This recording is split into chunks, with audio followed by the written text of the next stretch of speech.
जो आपका नाम है छोटा शकील जो पड़ा, वो छोटा शकील कैसे पड़ा? कि आप ये ग्रुप में, मतलब कि कंपनी में सबसे यंग थे या लंबाई कम थी, इस वजह से छोटा शकील आपका नाम पड़ा? एक कंपनी में एक शकील और था, उसकी जी हाइट थी, वो 6 फीट था वो। जी जी। वो और मैं दूसरा था, मेरी हाइट कम है इसलिए मैं मुझे छोटा शकील कहते थे। अच्छा, तो निक नाम इस आपका तरह से छोटा नाम पड़ गया शकील। छोटा शकील। अच्छा, लंबाई की वजह से आपका छोटा शकील नाम पड़ा और सेकंड जी होने की बिल्कुल। वजह से। और तो जब आपको पहली बार ये नाम मिला छोटा शकील, तो आपको कैसा लगा? कि ये लगा कि नहीं यार ये नाम अच्छा है, या ये लगा कि नहीं थोड़ी सी मजाक बन रही है? नहीं, इसमें मजाक मजाक वाली कोई बात ही नहीं थी ना। अच्छा। हाँ जी हाँ, इसमें कोई मजाक वाली बात नहीं थी। एक दो लोग थे, जी उसमें से हम ये पड़ गया छोटा शकील, जी जी और कोई बात नहीं थी। जी जी जी जी जी। अच्छा, ये अब बताइए, जो आपके स्कूल के दिन थे उसमें से कौन से ऐसे दिन थे स्कूल के जो आपको याद है कि जैसे लोग इस आम तौर पे बच्चे क्या करते हैं कि स्कूल बंक करते हैं और शरारतें करते हैं, तो आप भी ऐसी किया करते थे? जो बच्चा शरारत नहीं करे वो बच्चा नहीं। जी। ऐसी कोई शरारत जो आपको और याद जो हो सबसे ज्यादा स्कूल के दिनों में? क्लास में शरारतें चलती थी, कभी टीचर के साथ चलती थी, जी जी और मैं समझता हूँ उससे ज्यादा और कुछ नहीं। जी जी। कोई ऐसी शरारत जो आपको याद हो अभी भी और आप हंसते हो कि उसके लिए आपको पनिशमेंट मिला हो, या कोई ऐसी बहुत ही ऐसी शरारत जिसको सोच के आप सोचते हंसते होंगे अपने मित्रों के साथ या फ्रेंड्स के साथ कि ये शरारत की थी मैंने? नहीं, हमने ऐसी कोई शरारत नहीं की जिसका पनिशमेंट मिला हमें। जी और एक शरारत होती थी, वो हद के दायरे में होती थी कि जी किसी को हम हमारी जात से नुकसान नहीं पहुंचे। जी वो एक तरीके से शरारत करते थे जिसमें जी सब इन होते थे और टीचर भी इन होते थे, क्लास के सारे दोस्त जो होते थे उस वक्त के वो भी सब इन होते थे। तो जी। वो एक हंसी मजाक की हद तक ही सीमित रहता होता था। था, मतलब किसी का दिल दुखाने वाला काम नहीं करते थे हम। जी तो जी जी जी जी जी। कोई शरारत याद है बड़ा आपको अच्छा था। जो जो आपको आज भी बड़ी शरारतें याद हो? हम याद तो है ही नहीं, बहुत सारी शरारतें थी जी वो याद। जी। जी। अच्छा, स्कूल में बहुत जैसे अब भी होता है, पहले भी होता है, मूवीज में भी दिखाते हैं कि स्कूल के दिनों में किसी ना किसी को कभी ना कभी कोई ना कोई लड़की पसंद आ जाती है, उसको एक क्रश हो जाता है। आपके साथ कभी ऐसा हुआ कि किसी ने आपने किसी को पसंद किया हो, या आपने आपको किसी ने पसंद किया हो स्कूल मन ही मन, लेकिन उससे कह नहीं पाए स्कूल के टाइम में? कभी नहीं, ऐसा हुआ? नहीं, स्कूल में तो हम सब बॉयज ही थे, गर्ल्स थी नहीं हमारी स्कूल में। तो मैंने एसएससी किया, लेकिन बॉयज, मतलब बॉयज ही थे, गर्ल्स का तो सवाल ही नहीं पैदा था। अच्छा, आप आस्तिक हैं या नास्तिक हैं? ऊपर वाले में बिलीव रखते हैं? मैं खुदा में बहुत भरोसा करता हूँ, जी और बहुत बोले तो बहुत करता हूँ। 5 टाइम का नमाज पढ़ता हूँ मैं, जी दरगाहों पे जाता हूँ, जी बुजुर्गान दिन को मानता हूँ। जी इस्लाम के जितने अरकान हैं, जितने हैं, जी वो सब मतलब पूरे किए हैं और पूरे करता हूँ उसको। जी। और एक सच्चा और कट्टर मुसलमान हूँ, इसमें कोई शक नहीं। मतलब जितना जैसा कुरान में कहा गया, आप पूरा उसको उस तरह से मानते हैं? कोशिश तो हम पूरी पूरी करते हैं, मानते तो पूरा ही है, उसमें जी कोई शक ही नहीं है। शक कर ही नहीं सकते कुरान में ना, जी जी जी जी शक करने की गुंजाइश ही नहीं है जी एक लफ्ज पे भी। जी जो है वही है, उससे अलग कुछ भी नहीं। जी। तो शकील साहब, आपकी परवरिश मुंबई में हुई या मुंबई के बाहर हुई? मैंने मुंबई में ही। मुंबई में ही हुई थी। और मुंबई में जिस एरिया में हुई, वहाँ का आपको सबसे ज़्यादा क्या मिस करते हैं, सोचते हैं कि आज अगर मैं फिर से बच्चा बन जाऊं तो वो चीज़ दोबारा करूं? ऐसा क्या कुछ है ऐसा? तो आपको कुछ ऐसा याद है कि जो आप अगर कहें कि आज फिर से बच्चा बन जाएं तो वो क्या करेंगे आप सबसे पहले? जो चीज आपने बचपन में की है जी वो मैंने भी बहुत की है। जी माशाल्लाह, बारिश तो बहुत ही पसंद है मुझे। आज भी भीगता हूँ मैं, बारिश होती है जी जी तो बहुत कुछ बड़ा अच्छा लगता है। जी। अच्छा और जहाँ शकील। इंसान पैदा होता है वो तो जी भूलता नहीं, कभी जिंदगी में नहीं भूलता है ना। जी जी वहाँ के लोग, वहाँ के मिलने वाले लोग, जी वो बचपन, वो दोस्ती, जी बड़ों की दुआएं, जी की मोहब्बत, तो इंसान कोई भी नहीं, वो उस चीज को तो भूल ही नहीं सकते हैं कभी भी नहीं, वो इंसान अपने साथ ले जाता है। जी। अच्छा शकील साहब, आप स्कूल के जैसे स्कूल में कहते हैं कि कुछ बच्चे जो होते हैं खूब शरारती होते हैं, जैसे आपने कहा कि हम शरारत तो करते थे, किसी को कोई परेशानी नहीं हो। जैसे आज की तारीख में मैं बात करूं प्रेजेंट में, कि अगर शकील साहब का फ़ोन या शकील साहब की बात किसी पे पहुंच जाए तो वो वैसी आधी जान उसकी वैसी ही सूख जाती है कि नहीं किसका फ़ोन आ जी गया, कौन है। तो स्कूल के दिन में भी आप जी। का नाम ऐसा है, मतलब आपसे लोग वैसे ही घबराते थे या आप बहुत जॉली नेचर के थे? नहीं, स्कूल के वक्त में हमने कोई बदमाशी की नहीं। जी पढ़ाई का शौक था और पढ़ाई करते थे। जी जी जॉली तो थे ही, जी जब इतनी शरारतें करते थे तो जॉली हो गए। जी जी जी। और आपने इसमें हमने एसएससी तक किसी को भी नुकसान, पढ़ाई की? जी मैंने एसएससी की। तो मतलब स्कूल के टाइम में आप बिल्कुल मस्त थे, मतलब जैसे मैं आपको सच बोल रहा हूँ, अगर आज शकील साहब किसी को फ़ोन करें ऐसी, तो बेचारे की उस व्यक्ति की आधी जान तो वैसे ही सूख जाएगी कि ये फ़ोन क्यों आ गया, किसने फ़ोन कर लिया, इन्होंने क्यों फ़ोन किया। तो स्कूल के टाइम में आप बिल्कुल साधारण से थे, कोई ऐसा नहीं था कि आपसे लोग घबराते हों कि नहीं अगर मैंने इनसे कुछ कहा तो ये गुस्सा होगा या नहीं कुछ नहीं ऐसा? नहीं, ऐसी कोई बात नहीं है, क्योंकि स्कूल में कोई बदमाशी नहीं होती थी। जी और वो तो आप समझ सकते हैं कि इंसान स्कूल जाता है या जी कॉलेज जाता है जी कुछ जी अपने आप को प्रूफ करने के लिए, कुछ बनने के लिए जाता है। जी जी तो वहाँ बदमाशी का कोई कॉन्सेप्ट नहीं है। जी जी जी। अच्छा स्कूल के दिन जैसे आपने कहा कि कुछ बनने जाता है, तो स्कूल के दिनों में बच्चे सोचते हैं कि बड़े होके मैं ऐसा बनूंगा, डॉक्टर बनूंगा, इंजीनियर बनूंगा, पायलट बनूंगा, आप स्पोर्ट्समैन बनूंगा। तो आपने कुछ सोचा था ऐसे? बचपन को कुछ सपने होते हैं, क्योंकि किस्मत का कुछ नहीं पता होता कब कहाँ क्या हो जाए। तो आपने कभी सोचा था कि मैं बचपन में ये बनूंगा?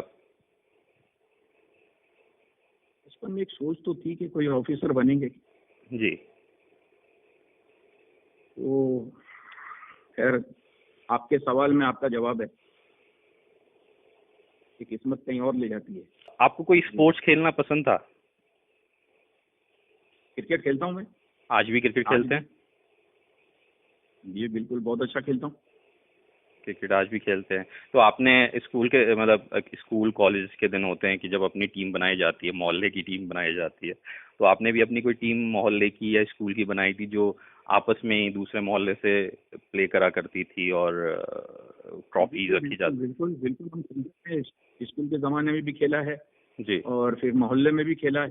जी टीम होती थी, लड़के होते हैं गली के, और वो जी बचपन था तो खेलते थे सब मिल जी के।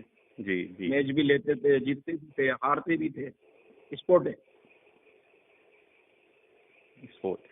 अच्छा आपको जैसे आपने क्रिकेट आज कहते हैं आज भी आप खेलते हैं, तो आप क्या बॉलिंग करते थे, ओपनिंग बैट्समैन थे, या ऑलराउंडर थे, या विकेट कीपिंग करते थे? मैं बॉलर तो नहीं था, बैट्समैन था मैं। जी ओपनिंग करते थे आप? हाँ हाँ बिल्कुल। हम्म। कोई ऐसी पारी जो आपको आज भी याद हो कि बहुत मुश्किल में आपकी टीम पड़ गई हो, खूब सारे रन या विकेट नहीं रह गए हो और आपने वो खेला हो, कुछ ऐसा कुछ याद है? काफी मैचेस ऐसी, काफी मैचेस आज भी खेली है, ऐसी मैचेस आज भी खेलते हैं हम आपस में। जी और बड़े स्कोर बनाते हैं हम लोग। जी।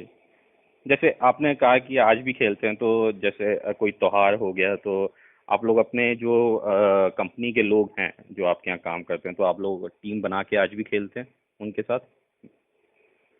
बिल्कुल खेलते हैं, आपस में खेलते हैं। जी टीम बनती है, जी उसमें सभी खेलते हैं। जी। और उसमें कहीं ऐसा तो नहीं होता कि इस पे ये बड़ा रोचक सा सवाल मैं आपसे पूछ रहा हूँ, इंटरेस्टिंग है, कि अगर आप को कोई बॉलिंग करने आया है तो ये देखे कि नहीं शकील भाई खड़े हैं तो मुझे धीरे बॉल डालनी है कि नहीं है, मैं किसको बॉल कर रहा हूँ, या फेयर गेम होता है? नहीं, ये भी हो जाता है कभी कभी। कि नहीं यार इसको नहीं बॉल डालूंगा, धीरे डालूंगा, अगर आउट हो गया तो ये मुझे मारेगा, ऐसा तो नहीं होता है? हो जाता है, हो जाता है। काफी लोग ऐसे जो है वो सोच में पड़ जाते हैं कि मैं बॉलिंग कैसी करूं। हम्म।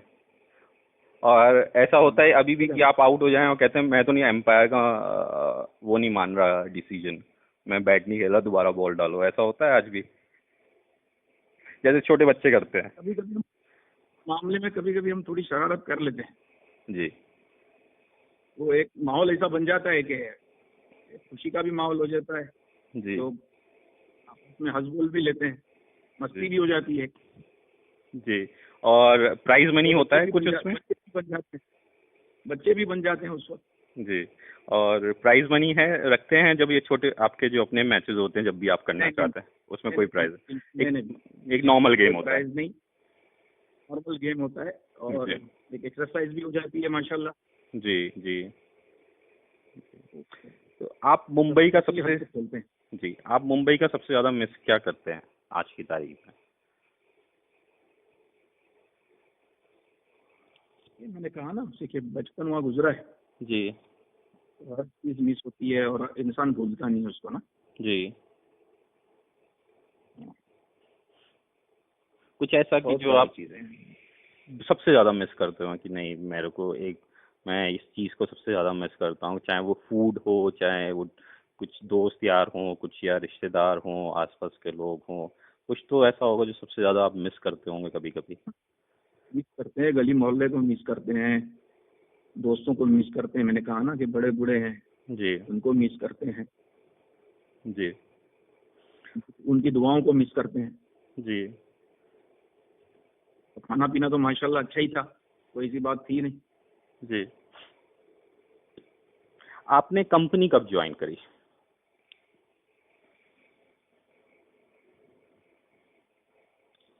मैं स्टार्ट से साथ में हूँ, जब से 80 से। 80 से साथ में?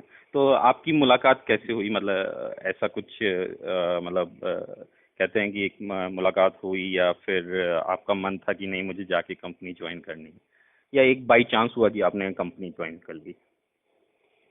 मैं एक समझे कि चांस कहना चाहिए जिसको। जी एक ही गली में और एक ही आमने सामने रहने की बात थी, एक ही गली के लोग थे हम सब। जी जी जी।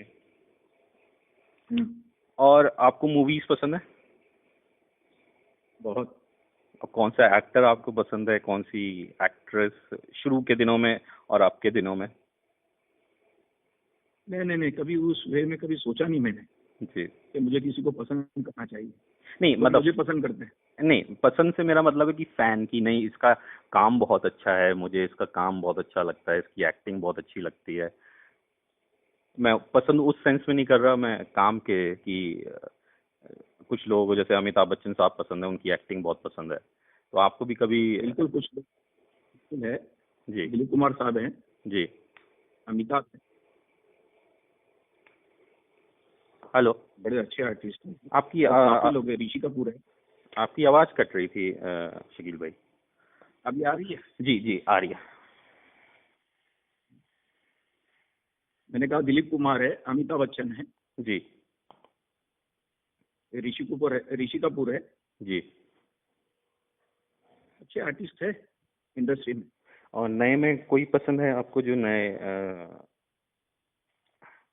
नए एक्टर्स या एक्टर्स में कोई आपको पसंद है जिसकी एक्टिंग आपको बहुत अच्छी लगती हो? ये सब एक जैसे एक्टिंग करते हैं, ऐसा कुछ भी नहीं है। अब वो क्लास नहीं रहा जो आप कहना चाहते हैं कि जो पहले एक्टिंग होती थी? हाँ, वो अभी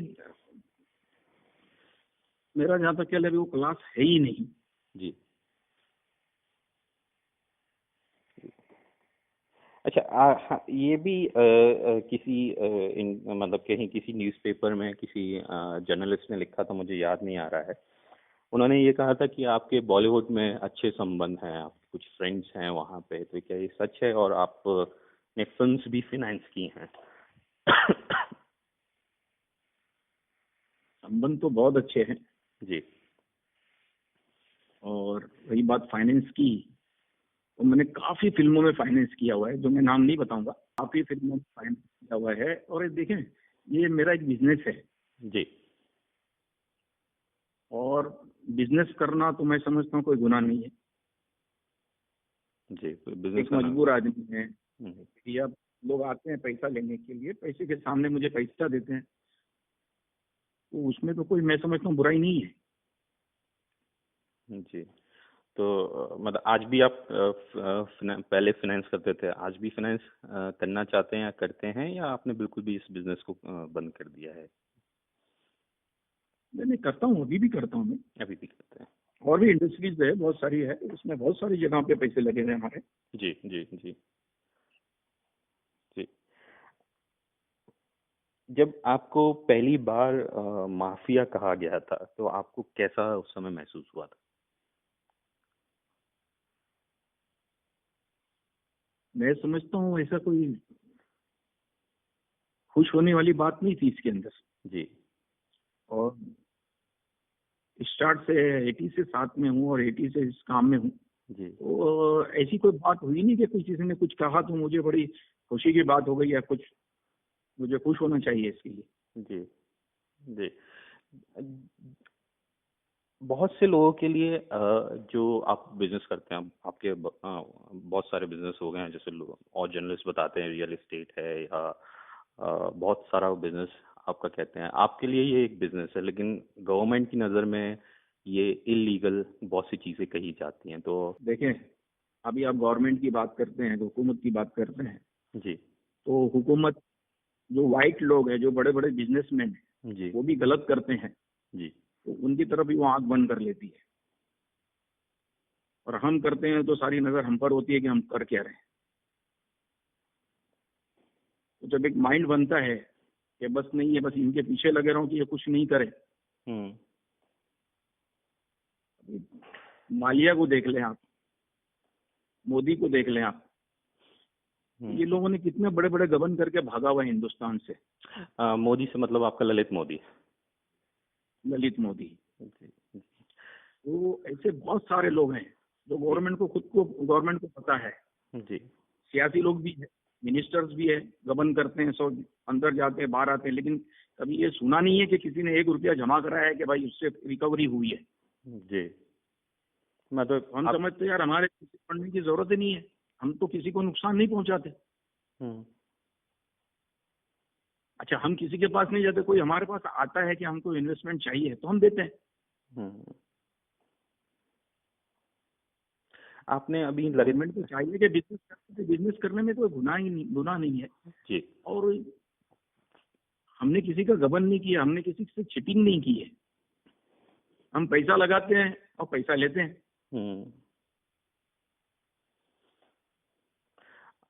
आपने जैसे अभी ललित मोदी का नाम लिया, और शायद आपने एक इंटरव्यू में कहा था कि आप ललित मोदी से आपकी कोई कुछ बात पे कुछ कुछ हो गया था, तो आप उसको, उससे लड़ाई करने या उसको मारने बैंकॉक गए थे, लेकिन वो निकल गया। और उसके बाद ललित मोदी ने कमिश्नर ऑफ पुलिस से लंदन में शिकायत की थी कि कंपनी के लोग, शकील जो है, मुझे मारना चाहते हैं। कि ये बात सच है या झूठ है? नहीं, वो 100% सही है। हमारे पैसे निकलते थे, 1,000 करोड़ का मामला था, और वो उसने हमें दे दिया। अच्छा, उसने वापस दे दिया। और अगर मैं पूछूंगा भी तो भी आप नहीं बताएंगे कि वो किस सिलसिले का पैसा था? ये तो मैं कह सकता हूँ। क्रिकेट का नहीं था, ये मैं आपको बता दूं। अच्छा, क्रिकेट का नहीं था, मतलब कोई भी किसी और डील का हो सकता है, क्रिकेट का नहीं था? हमारे बिजनेस का था, दूसरा मामला था, वो मैं आपको नहीं बताऊंगा। उसमें डील हुई थी, उसमें पेमेंट लेनी थी। जी तो ये जब इंडिया में था जी क्रिकेट केस में, फिर बाद में वो वहां से भागा, तो ये थोड़ा आगे पीछे होने लगा, जी। क्योंकि उसको इंडिया से पैसे बराबर मिल रहे थे। हम्म। जब तक वो लेना देना उसका सही रहा, जी। जब वो इंडिया से भागा तो पता है आपको, फिर आगे पीछे होते हैं लोग। वो आगे पीछे हो जाता है। तो उसने अब फाइनली मारने वाला था बैंकॉक में। जी ये बैंकॉक में था, जी। उसको पता चल गया, और ये उस वक्त वहां से निकल गया। इसको पहले से पता चल गया था, ये चांस की बात है कि ये निकल गए वहां से? नहीं नहीं, चांस की बात नहीं थी। इसने काउंटर पे, जिस होटल में ये ठहरा हुआ था, जी। उस होटल पे इसने काउंटर पे बता दिया था कि कोई इंडियन ठहरेगा तो मुझे इन्फॉर्म कर देना। ओके। हाँ, तो वहाँ के काउंटर से उसको खबर चली गई कि कुछ इंडियंस लड़के आके ठहरे हुए हैं होटल में। ओके। वो उसी, मैं समझता हूँ कि हाँ, सेकेंड या थर्ड डे ये वहाँ से निकल गया। ओके, और आप खुद जाने वाले थे या आप ये काम लड़कों से कराने वाले थे? ना, मैं खुद था वहाँ। अच्छा, आप खुद पहुंचे थे आप। मैं अलग होटल में था, और जिस होटल में ये था वहाँ लड़के थे। ओके। ओके। अच्छा, शकील साहब ये बताइए, जैसे फिल्मों में दिखाते हैं कि एक जो माफिया होते हैं, जो माफिया शब्द तो खैर 18th सेंचुरी में ये शब्द आया माफिया। जैसे मूवीज में दिखाते हैं कि माफिया के जो बॉसेस होते हैं बहुत ग्लैमर लाइफ जीते हैं, बहुत बड़े बड़े बंगले होते हैं, बहुत बड़ी सिक्योरिटी होती है। तो क्या एक्चुअली में ऐसा होता है? क्योंकि बहुत से लोग ये जानना चाहते हैं, क्योंकि टीवी में जो देखा, क्योंकि किसी ने देखा नहीं है आज तक, और जो मूवीज में दिखाया उस पर थोड़ा बहुत लोग बिलीव कर लेते हैं, और जो न्यूज में थोड़ा बहुत दिखा देते हैं उस पर बिलीव कर लेते हैं। आज तक किसी ने ये नहीं बताया कि हमारी लाइफ अंदर से कैसे होती है और किस तरह से हम जीते हैं। तो इसको पे आप बताना चाहेंगे? इस तरह से मूवीज में दिखाता है, जी। वो आधा सच है आधा झूठ है। हाँ, सच मतलब कुछ कहानी है। कहानी, मूवी का मतलब ही कहानी होगी ना। जी। मतलब इतनी ग्लैमर नहीं होता जितना बड़ा। कहानी आपके एक कहानी आपके हाथ में होती है, आप उसको पूरी, उसको लाइव शूट करके आप उसको मूवी बनवा लेते हैं सारी। जी। और ये रियल लाइफ है। रियल लाइफ में हाँ, हमारा माशाल्लाह रहना, महलों में रहते हैं, सिक्योरिटी भी हमारी वैसी ही है जैसी होना चाहिए हमारे लायक, जैसी हम चाहते हैं वैसी सिक्योरिटी है। जी। और लाइफ जबरदस्त है, बादशाहों की जिंदगी गुजारते हैं। जी। जी। अच्छा, ये जो डी कंपनी शब्द आया, ये कहाँ से आया? इसकी शुरुआत कहाँ से हुई?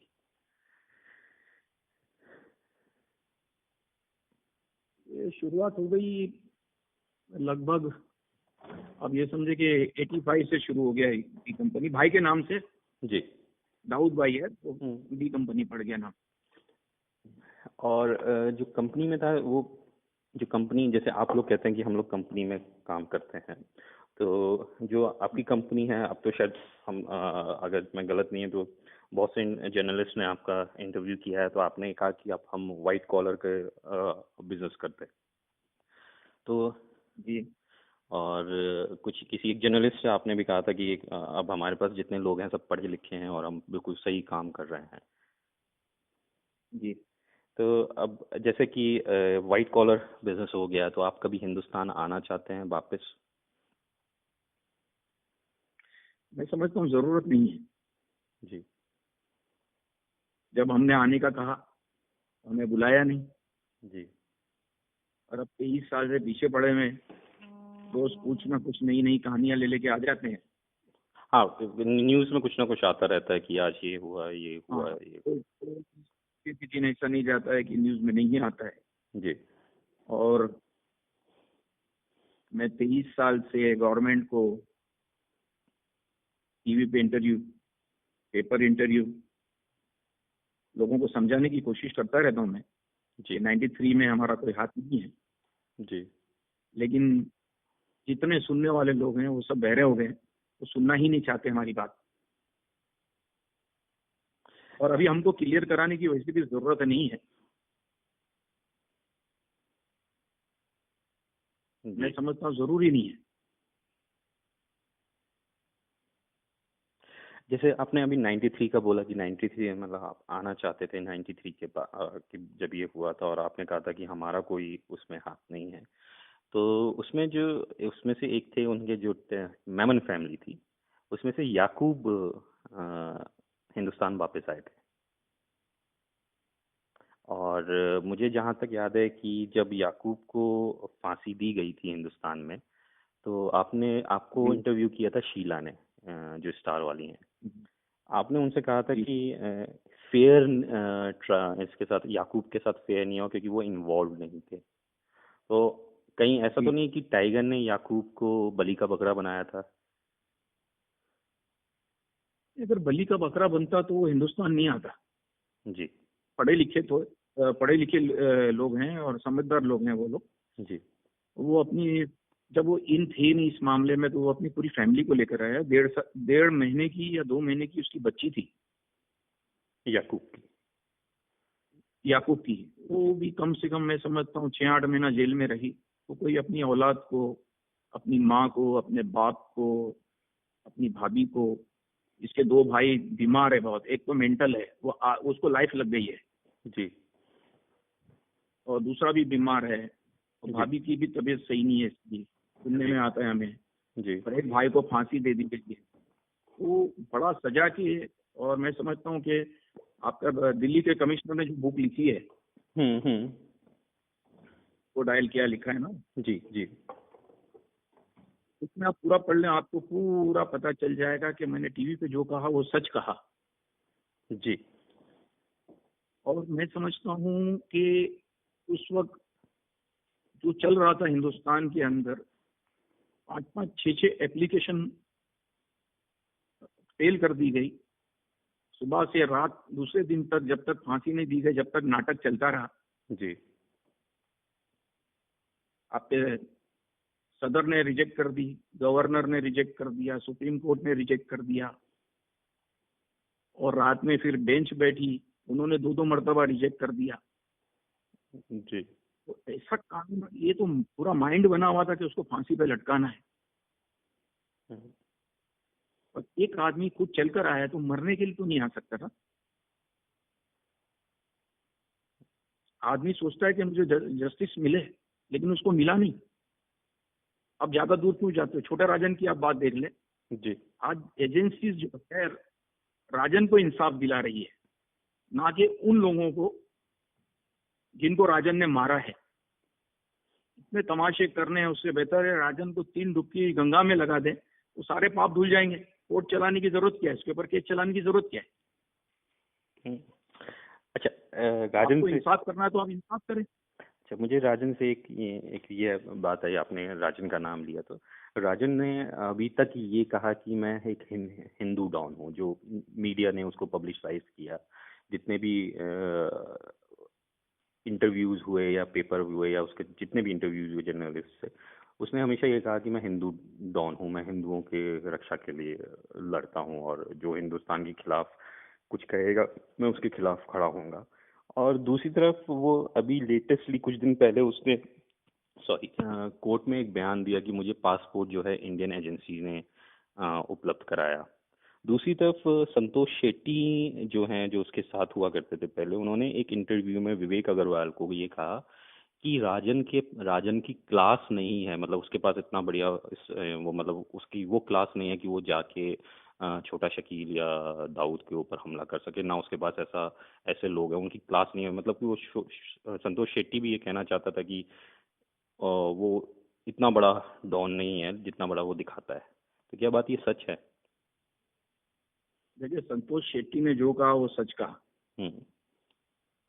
उसकी पहली बात तो औकात ही नहीं है।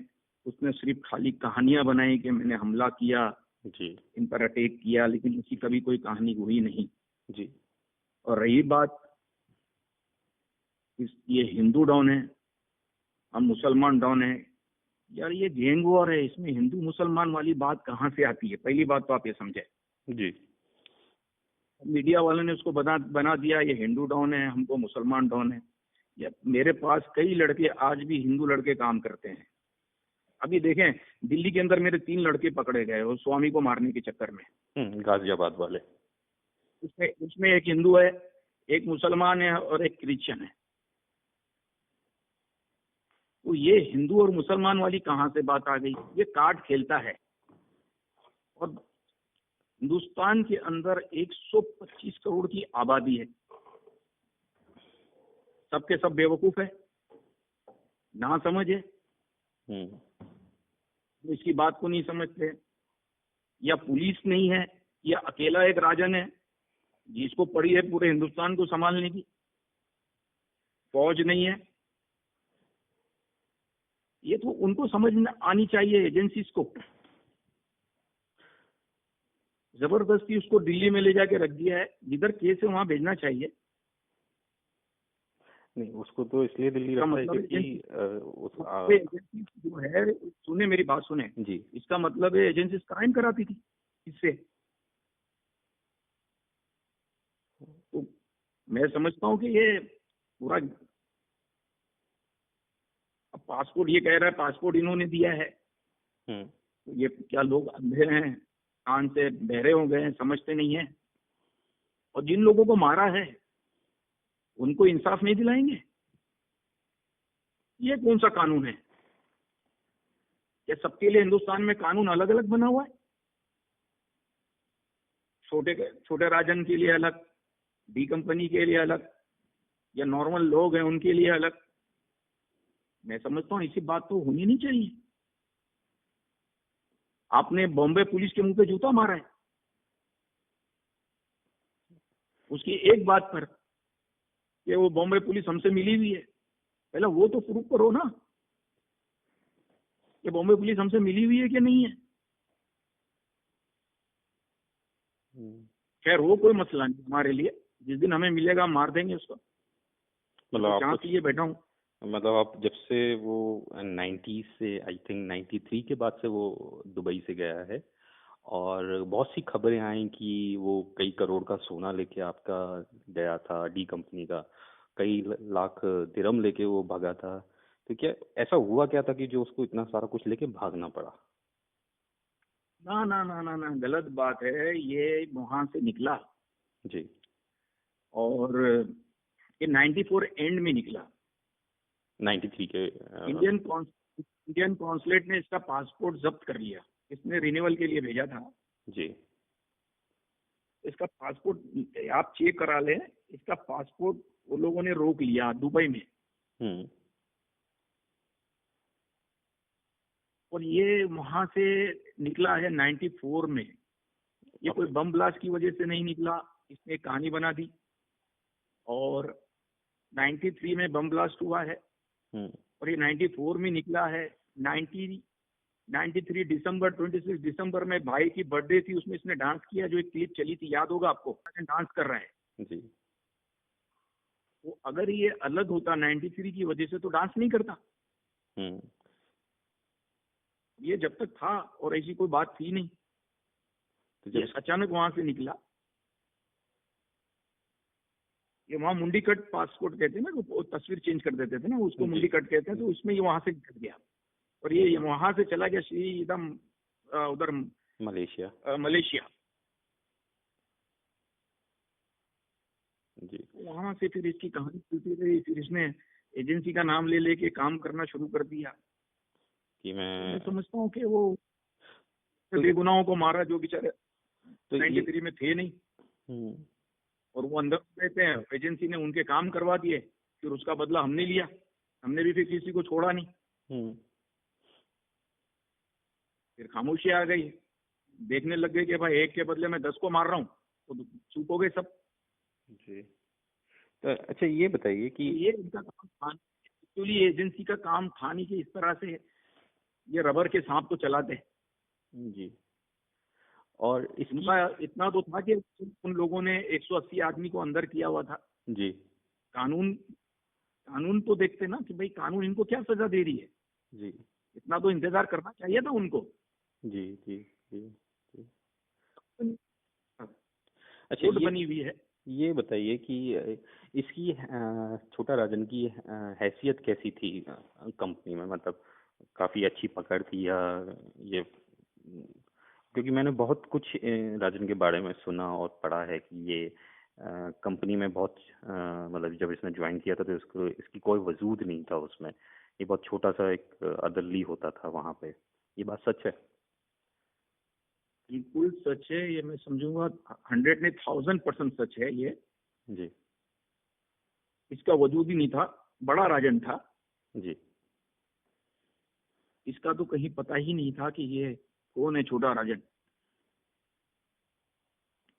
बड़े राजन से कांटेक्ट थे, वो बहुत डिसेंट आदमी था वो।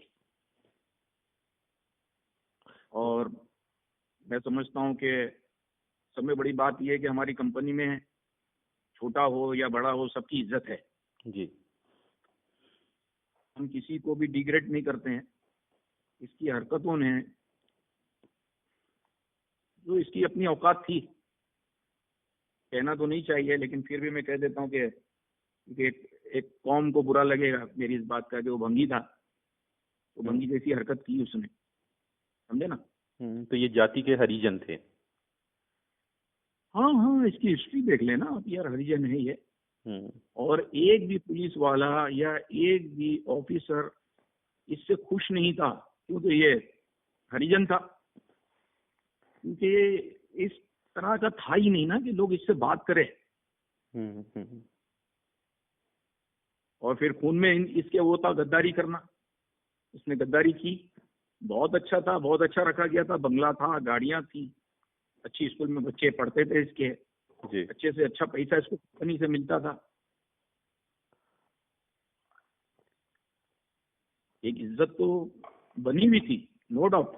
इज्जत तो सबकी, आज भी सबसे बड़े आदमियों की इज्जत है हमारे इधर, और हम रिस्पेक्ट से बात करते हैं सबसे। जी।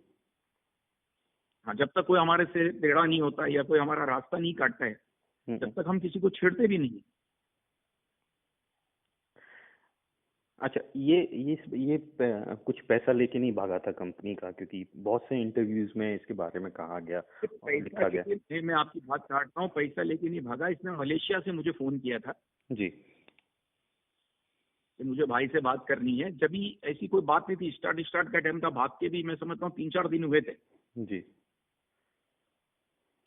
तो इसने मुझसे बात की थी कि यार मेरे खाने के वांदे हैं, बहुत प्रॉब्लम में हूँ मैं। तो मैंने इससे कहा कि तेरे को यहाँ से निकल के जाने की जरूरत क्या थी। तो इसने कोई सही जवाब नहीं दिया, गोल मोल दिया। बोले मैं आ जाऊंगा, मैं तो ऐसा ही आया हूँ मलेशिया घूमने के लिए, इस तरह की गोल गोल जवाब दी। लेकिन हमें पता चल गया था कि ये निकल गया। तो उसके हेल्प के लिए आपने वहाँ पैसे भेजे? भाई से बात की, दाऊद भाई से बात की। तो दाऊद भाई ने इसको उस वक्त 1 मिलियन धर्म दिया था। उस टाइम पे 1 मिलियन धर्म? हाँ, 94 में ही जब ये एंड की बात है, ये 2-4 दिन हुए थे। भागकर मलेशिया से फोन किया था, मुझे अच्छी तरह याद है। मुझे भाई से बात करनी, मैंने भाई से बता दिया था कि इसका फोन आ रहा है और फोन आएगा भी, आप बात कर लेना। तो बड़ा रोना धोना किया, 1 घंटे तक ये रोता रहा भाई के पास। जी। भाई ने बोला तू आजा, तू औलाद की तरह है मेरी, मैंने तुझे औलाद की तरह रखा है, तो आता हूँ। बोले घूमने आया हूँ, लेकिन हमारे पास खबर पी के भाग गया है।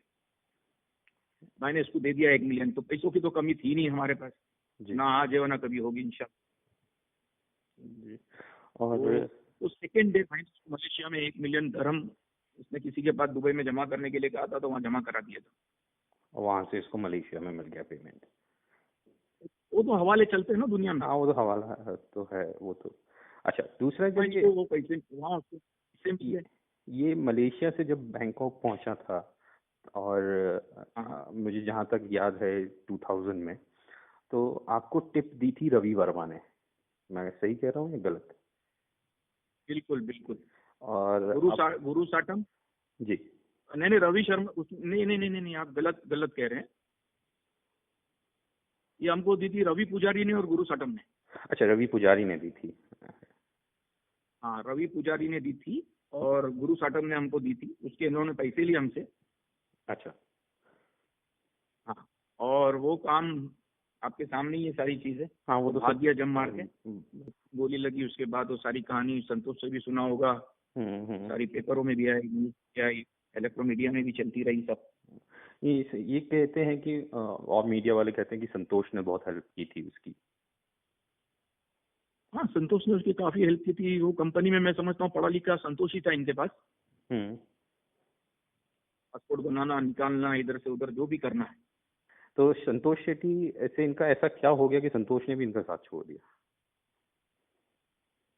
इनका कोई ड्रग्स की फैक्ट्री थी इंडोनेशिया में, इसकी छोटा राजन की। टैबलेट जो होता है ना, जो नशे की गोलियां बनती है जी। मेंटेक्स कहते हैं ना, मैंडेक्स कहते हैं जी। उसकी फैक्ट्री इन लोगों ने डाला था। जी। तो इसमें संतोष ने और छोटे राजन ने पैसे लगाए थे। ओके। उसमें कुछ हो गया नुकसान इनका, कोई काम ओके नहीं हुआ, उसके बाद ये फैक्ट्री बंद हो गई। तो तो संतोष की उधर इंडोनेशिया में कोई होटल थी एक, हम्म। छोटे राजन ने पैसे मांग लिए उससे। हेलो, जी सुन रहा हूँ। छोटे राजन ने संतोष से कुछ पेमेंट थी, वो मांगी, संतोष दे नहीं सका। छोटे राजन ने उसकी होटल ले ली, कब्जा कर लिया। कब्जा कर लिया। अब तो संतोष को आ गया सब कि यार ये मैंने इसके साथ इतना किया है और इसने मेरे साथ इस तरह की हरकत की है। और वहां से ये संतोष वहां से निकल गया उसके पास से, क्योंकि ये दोनों डुप्लीकेट डॉलर का भी धंधा करते थे। अच्छा, फेक करेंसी का। वहां से फेक करेंसी का करते थे। चाइना में इनके काफी लोग पकड़े गए हैं, उनको सजाएं हो गई है, लाइफ हो गई है। सच्चाई ये है जो मैं बता रहा हूँ। रही ड्रग्स की बात, तो ड्रग्स में संतोष को बॉम्बे के अंदर 5 साल की सजा भी हो चुकी है। जी, वो हो चुकी है, 2012 कुछ में हुआ था शायद वो केस। ये पहले ड्रग्स का करता था जी। तो ये पहले से ड्रग्स का करता था। ये दुबई के अंदर इसकी ऑफिस थी जी। नीचे छोटे राजन की ऑफिस थी, ऊपर संतोष की ऑफिस थी। जी। वहां से इनका मिलाप हुआ और छोटा राजन चला गया ड्रग्स के अंदर। तो अगर तो हमने इसको काफी मना भी किया कि भाई ये चक्करों में नहीं जाओ। वो ये मना करता था, भगवान की कसम खाता था कि मेरा कोई लेना देना नहीं है ड्रग्स में। हाँ, लेकिन ये उसमें इन था। और उसके बाद भी इसने काफी काम किया है, जिसके मैं समझता हूँ कि पेपरों में आपने पढ़ा होगा कि ड्रग्स के भी केसेस इसके ऊपर है। चल रहे हैं कुछ, लेकिन उसमें कुछ मिला नहीं है अभी तक, कुछ एविडेंस नहीं मिले हैं। नहीं, मैंने कहा ना भाई, ये तो सब एक नाटक है एजेंसी का। मैं तो खुद कह रहा हूँ कि उसको गंगा में ले जाओ, 3 डुबकी लगा दो, उसको सारे पाप धुल जाएंगे। केस चलाने की जरूरत क्या है? आप तो छोटे राजन को इंसाफ दिला रहे हो, पब्लिक को कहाँ दिला रहे हो जिनको मारा है इसने। आपके मीडिया ने इसको बढ़ाया है कि ये हिंदू डॉन है। मैं तो खुद कह रहा हूँ, और आप खुद कह रहे हैं कि कहाँ से हिंदू डॉन हो गया। गैंग वॉर लड़ रहा है वो आदमी। मुझे एक चीज ये बता रहे हैं कि देश के लिए क्या किया है। तो देशभक्त भी हो गया, हिंदू डॉन भी हो गया। जब पुलिस नहीं है गवर्नमेंट के पास, फौज नहीं है गवर्नमेंट के पास, जब पूरी हिंदुस्तान की हुकूमत छोटे राजन पे टिकी हुई है, वो शर्म की बात है। इस तरह की बात होती है, शर्म की बात है। वो देशभक्त गैंगस्टर से आप इस तरह की मतलब सारा ऐसा उसको, मैं समझता हूँ कि ये सारी चीजें होनी नहीं चाहिए। ये देशभक्त तो इसलिए कहलाएगा क्योंकि ये डी कंपनी के खिलाफ इंफॉर्मेशन दे रहा था, तो इसलिए देशभक्त कहलाया। क्योंकि यार ऐसे हजारों लोग हैं, वो सब कहाँ गए देशभक्त लोग? कितनों ने इन्फॉर्मेशन दी होगी। और मैं समझता हूँ इसने ऐसी कौन सी इन्फॉर्मेशन दे दी जिससे हमको नुकसान पहुंचा है। आप मीडिया से पूछें, मीडिया जिन्होंने चलाया है। और मैं समझता हूँ कि पुलिस वालों से पूछ लें, एजेंसी से पूछ लें आप कि भाई आपने कौन से देशभक्ति का काम इससे कराया, जरा हमें भी तो बताएं। अब मैं किसी को मार दूं और मैं ये कहूं कि भाई ये फलाना तो फलाना था जी, मेरे इंटरव्यू पे अगर ये चलता है मामला, तो मैं भी देशभक्त हूं। फिर मैं भी कह दूंगा मैंने तो देश के लिए इसको मारा है। तो हमको देशद्रोही क्यों कहते हैं? फिर हमको भी देशभक्त कहो। अच्छा, जैसे आपने राजन के लिए कहा कि ये ड्रग्स और फेक करेंसी, फेक डॉलर में था, ये भी कहा जाता है कि डी कंपनी जो है वो भी हिंदुस्तान के लिए फेक करेंसी का बिजनेस करती है। क्या ये सच है? यार हमारे पास असली इतना है कि रखने की जगह नहीं है, तो हम उसको क्या करेंगे फेक करेंसी को लेकर करके। नहीं, तो इसमें आपको कोई इन्वॉल्वमेंट नहीं है कि जो कहा जाता है नेपाल बांग्लादेश के रास्ते? कहीं से भी नहीं, कहीं से भी नहीं। अगर कोई करता है, कोई मुसलमान करता है, तो वो मुसलमान के साथ हमारा नाम लगा दिया जाता है। ओके, तो मतलब आप कहना चाह रहे हैं कि और आपका हमें कोई इन्वॉल्वमेंट नहीं है फेक करेंसी में? बिल्कुल नहीं। एक आदमी ने अगर स्टेटमेंट दिया हो ना, जी। जो भी ऑफिसर मैं समझता हूँ केस बनाता होगा, उसको बोलो अगर उसकी औलाद है तो वो उसके सर पे हाथ रख के कसम खा के कहे कि हम फेक करेंसी का करते हैं, ड्रग्स का करते हैं, तो हम मान लें। मतलब आप फेक करेंसी और ड्रग्स बिल्कुल नहीं करते? हम लगा तो मैं समझता हूँ बहुत आसान है। जी। अभी हम लाखों लोगों का मतलब बच्चों को स्कूल के लिए पैसे देते हैं, लोगों को बाहर भेजते हैं, अच्छे से अच्छा काम करते हैं। जी। वो तो टीवी पे नहीं दिखा था, वो तो पेपर में नहीं आता कि हमने अच्छे काम किए हैं।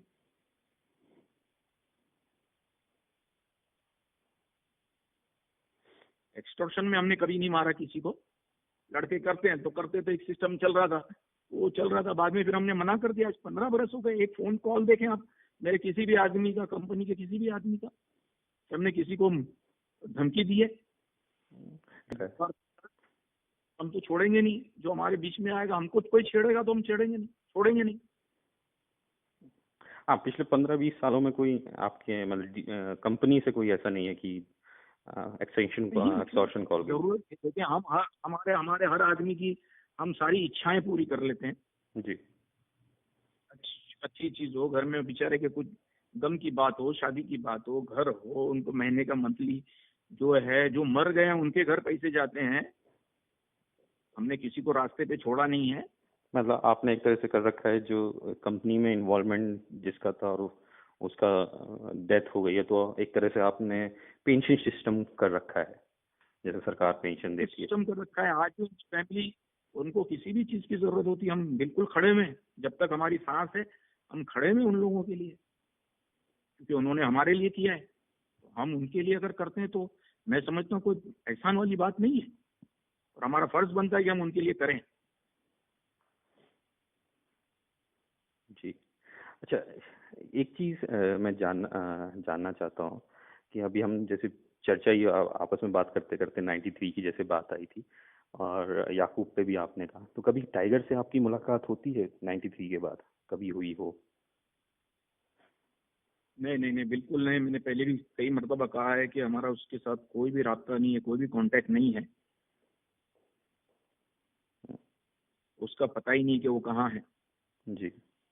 उसका उनका पता ही नहीं है, क्योंकि बहुत से इन टीवीज में न्यूज़ आती रहती हैं कि टाइगर मेमन बी कंपनी के साथ हैं, और या फिर पाकिस्तान में है या अरब में कहीं है। किसी के लिए कुछ कह देना बड़ा आसान है। किसी पे इल्जाम लगा देना, या किसी को किसी मुल्क में बता देना कि ये इस मुल्क में है, तो बहुत इजी होता है। जी। अच्छा अभी शकील। आप देख लें, छोटा राजन बोला था मैं मलेशिया में हूँ, हम्म। कभी इंडोनेशिया में हूँ, कभी बैंकॉक में हूँ, निकला ऑस्ट्रेलिया में। आपने देखा है। ऑस्ट्रेलिया में निकला था, लेकिन वो ऑस्ट्रेलिया में भी 2012 के आसपास पहुंचा, 11-12 के आसपास। उससे पहले तक तो वो इंडोनेशिया में कहीं था। कभी भी था ना, लेकिन एक उसकी एक इंफॉर्मेशन आई थी मेरे पास, तो उस पर मैंने वर्क किया था ना। वो भी एजेंसी ने उसको भगाया वहां से, वरना तो मर गया होता। अच्छा, आप लोग गए थे ऑस्ट्रेलिया इसके लिए? बिल्कुल बिल्कुल, इसी के आदमियों ने मुझे इंफॉर्मेशन दी थी। अच्छा। वो उस पर मैंने बड़ा काम किया था। अच्छा, जैसे आप कह रहे हैं कि छोटा राजन के ही आदमी हमेशा आपको इन्फॉर्मेशन देते हैं, तो छोटा राजन राजन में ऐसी क्या कमी है कि जो उसके साथ के लोग ही उसके खिलाफ हो जाते हैं? यार, जो आदमी हमारे पास वेल था, जी। आराम से रह रहा था, एक बादशाहों की जिंदगी गुजार रहा था, उसको किसी चीज की कमी नहीं थी हमारे पास। जी। जब वो हमारा नहीं हुआ, तो ये उन लोगों का कहाँ से होगा? ना उनको पैसे देना है, ना उनका उनको कोई सपोर्ट करना है। छोटी छोटी बात पे उनको गालियां, छोटी छोटी बात पे उनसे चीजें छीन लेना। या तुम इन्वेस्टमेंट करते हो तो नुकसान भी होता है, नुकसान पे फिर उनसे उनके घर बार छीन लेना। अभी इसके अंदर एक लड़का है विमल, जिस और विकी मल्होत्रा। विक्की मल्होत्रा। विक्की मल्होत्रा को तो पकड़ लिया था, नहीं, आई थिंक 2005 के आसपास। वो जिसने जिसने पकड़ लिया था एजेंसी के साथ, वो इनके साथ ही बैठा था, अजीत डोभाल के साथ बैठा हुआ था। अच्छा, तो आप ये कह रहे हैं कि अजीत डोभाल से इसकी मित्रता थी? बहुत, ये साथ में थे, बड़ी छुड़ाने की कोशिश की, बॉम्बे क्राइम ने उसको छोड़ा नहीं। वहां बैठे हुए थे ये लोग, फरीद तानाशाह और ये। और ये आपको इन्फॉर्मेशन मिल गई थी पहले ही? इन्फॉर्मेशन यार, हम जिस सीट पे बैठे हैं, जो जो हमारा काम है, हमको तो इन्फॉर्मेशन आती रहती है। जी। कोई अगर निकल जाती है तो 2 महीना महीने के बाद आ जाती है हमारे पास। हम्म। इन्फॉर्मेशन कहीं जाती नहीं है। अच्छा, ये शकील लोग भाई। आए मेरे पास और जी। इन्होंने बताया कि ये है, तो फिर हमने उसके ऊपर वर्क किया बड़ा। और एजेंसी ने ही ओपन किया ना इस बात को। ये छोटा शकील ऑस्ट्रेलिया में था, मैंने तो टीवी पे आके ऑन नहीं किया कि मैं एजेंसी, अपने सॉरी, मैं टीवी पे आके तो मैंने ऑन नहीं किया कि मैं ऑस्ट्रेलिया में था। ये तो एजेंसी ने 3 महीने के बाद चिल्लाना शुरू कर दिया। हम्म। शकील साहब, आपके लिए एक चीज बड़ी फेमस है, ये कि आपको अगर कोई मतलब आप हमेशा सबसे कहते हैं कि कोई कोई काम हो मेरे लायक तो बताना, या मुझसे कोई हेल्प चाहिए हो तो बताना। तो आप ये किसी का दिल रखने के लिए कह देते हैं या सच में ऐसा करते हैं? आप कोई काम कहे कर देखे मुझे। मैंने तो एक काम के लिए कहा, आपने वो कर लिया कि मुझे नहीं। इंटरव्यू चाहिए। जी, मैंने आपसे एक काम के लिए कहा कि मुझे इंटरव्यू चाहिए, तो आपने उसके लिए हामी भरी। दे रहा हूँ, मैं दे रहा हूँ आपको। जी। तो मैं, जी। तो आपने क्या सुना है कि मैं जो मुझसे कहता है मैं उसका काम नहीं करके देता हूँ? नहीं, ये मैंने सुना है कि शकील भाई पे कोई पहुंचे और कि ये कहे कि मुझे इस काम की ज़रूरत है, और वो व्यक्ति जेन्युइन लगता है, तो शकील भाई उससे कहते हैं कि हाँ मैं करके दूंगा। उसके आगे ये नहीं पता कि मुझे कि वो करते हैं या नहीं, क्योंकि इतनी ही न्यूज़ आती है, इससे ऊपर वो आगे की न्यूज़ नहीं आती। वो भी चेक करने की आप कोशिश कर लेना कि करता हूँ या नहीं करता हूँ। जी। देखिए, अल्लाह ताला ने, ऊपर वाले ने मुझे दिया है। जी। कोई अगर मेरे पास आता है तो उसकी हेल्प कर देना। मैं आज से नहीं, मैं 80s से करता हूँ। अच्छा। बिल्कुल 80s से करता हूँ मैं। और मैं आपको बता नहीं सकता, ऐसे ऐसे लोगों की किया है मैंने, आज भी करता हूँ ऐसे ऐसे लोगों की, कि अगर मैं बोलने जाऊं तो सबके आंखें खुल जाएगी और लोग दांतों में उंगलियां दबा देंगे कि यार किस किस की हेल्प करते हैं ये लोग। हम्म। मैं नहीं, भाई भी खुद करते हैं। हम ये नहीं देखते ये हिंदू है, मुसलमान है, सिख है, ईसाई है या क्या है। हमारे नजदीक ये सब कुछ नहीं है। जी। ये तो बिल्कुल बदनाम करके रख दिया है हम लोगों को, दहशतगर्द है, ये है, वो है। जबकि आपका डिपार्टमेंट, आपकी एजेंसीज, आपके मिनिस्टर, हत्या के प्राइम मिनिस्टर, कोर्ट के जजेस, मैं समझता हूं कि इन सबको पता है कि 93 में हमारा कोई लेना देना नहीं है। मैंने तो ये भी कहा था कि आप चार्जशीट पढ़ लें, एक जजों का पैनल बना लें, एनालाइज करें कि भाई हमारा किधर इन्वॉल्वमेंट है। हम ये धब्बा लेके जाना नहीं चाहते, इसलिए हमने बार बार कहा है, वरना हम तो आज भी अपनी जगह पे मस्त हैं, बिल्कुल कोई, हमें कोई टेंशन नहीं है। तो 93 पूरा जो है टाइगर का किया हुआ था, अकेले का? बिल्कुल बिल्कुल बिल्कुल, उन्होंने किया है, जिन्होंने किया है वो, उनको सब पता है। और जिन्होंने नहीं किया उनको फांसी पे लटका दिया है, जिन्होंने नहीं किया उनको लाइफ दे दी है।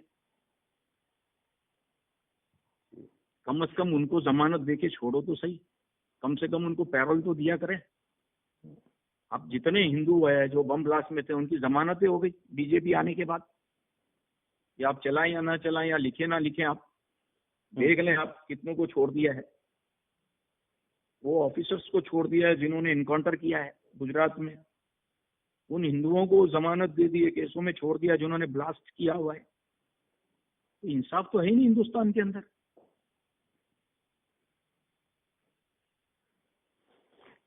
एक किताब अब आई थी। इंसाफ तो करना। एक आप किताब लोग आई। इंसाफ जी करना तो सीखिए। जी। हाँ एक किताब आई थी ब्लैक फ्राइडे करके, जैदी साहब की, अगर मैं गलत नहीं जी। हूँ। उसमें पूरी हाँ बिल्कुल 1993 बॉम्ब ब्लास्ट के बारे में कहा गया है। उसमें एक चैप्टर बिल्कुल। दिया है कि टाइगर मेमन जो हैं दुबई जाते हैं। व्हाइट हाउस करके एक जगह है जहाँ पे दाऊद इब्राहिम रहते हैं दुबई में। वहाँ पे वो एक व्यक्ति से मिलवाते हैं और दाऊद भाई उसको ये कहते हैं कि हमारा कंसाइनमेंट है। तो क्या टाइगर ने जी क्या कहते हैं मिसलीड किया था, या कुछ मतलब कि हाँ हाँ फोन कट गया था। नहीं, देखिए सरासर सारी बातें गलत है। जी मैंने ये कहा कि चार्जशीट आप बराबर पढ़ लें तो आपको पता चल जाएगा कि क्या है क्या नहीं है। जी इतना बड़ा काम हुआ है, इतनी बड़ी वारदात हो गई है 93 की। आप पूरा पहले पढ़ लें आप लोग। मैं आपसे भी कह रहा हूं कि आप पढ़ लें, उसके जी। बाद आपको पता चलेगा कहाँ इन्वॉल्वमेंट है डी कंपनी का इसके अंदर। बातें बनाना, फिल्म बनाना बहुत आसान है, हम्म किसी की भेंट चढ़ा देना बहुत आसान है।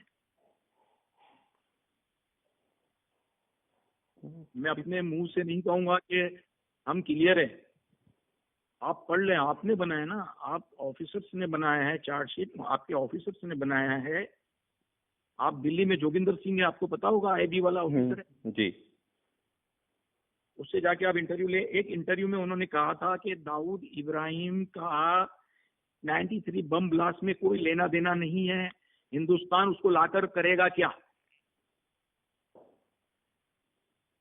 उस पे केस चला ही नहीं सकते। ये इस शख्स का इंटरव्यू है, आप देख लें। आप उसको क्यों भूलते हैं, उसको नजरअंदाज क्यों करते हैं। जी आईबी का ऑफिसर है, जिनके हाथ में केस था, जिन्होंने केस को सॉल्व किया है इस मसले को। हम ये नहीं कहते ना हम पारसा हैं, हम्म हम दूध के धुले में, ना मानो हमको।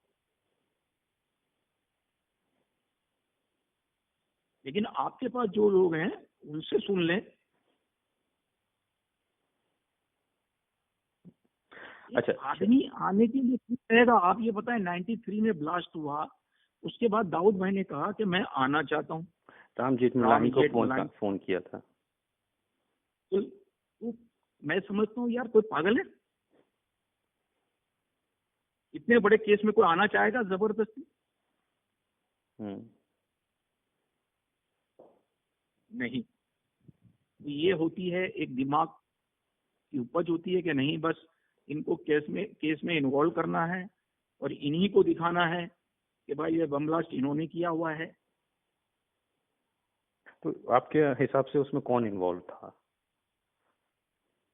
भाई जो इन्वॉल्व था वो कानून आप देखे हैं, अपने लोगों को सजा दी गई। हम्म और जो इन्वॉल्व हैं वो चार्जशीट में वहाँ है, जिन्होंने किया है, जिनके नाम है। बस एक आदमी मिल गया है, दाऊद भाई। घूम फिर के रोज एक ही चिराग को घसते हैं, उसमें से जी निकलता ही नहीं है।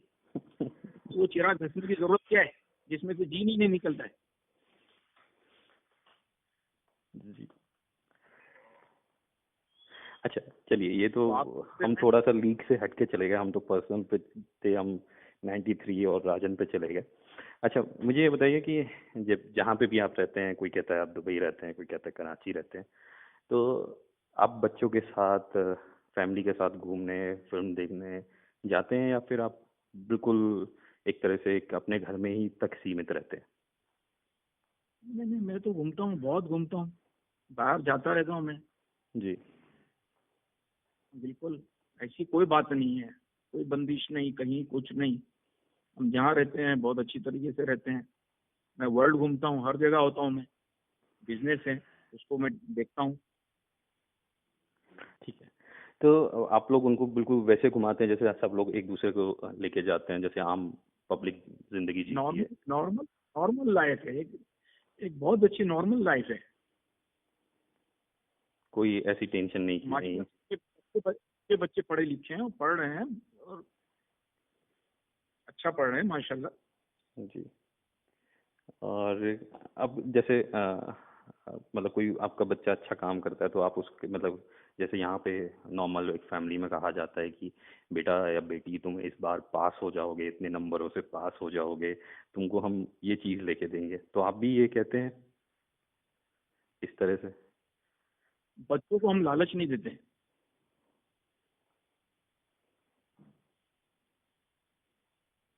मतलब वो। बच्चों से ये कहते हैं कि तुम्हारी मंजिल है, इसको पाना है तुमको। हम्म। अपनी अहमियत दिखाओ, अपनी मेहनत दिखाओ, अपना वजूद दिखाओ कि हम ये हैं। ये मत सोचो कि हम इनकी औलाद है। ये सोचो कि हमको इसको यहाँ तक, इस मंजिल तक पहुंचना है। हम्म। एक नॉर्मल आदमी जो है वो जिस तरह पहुंचता है, अपनी मंजिल को पाता है।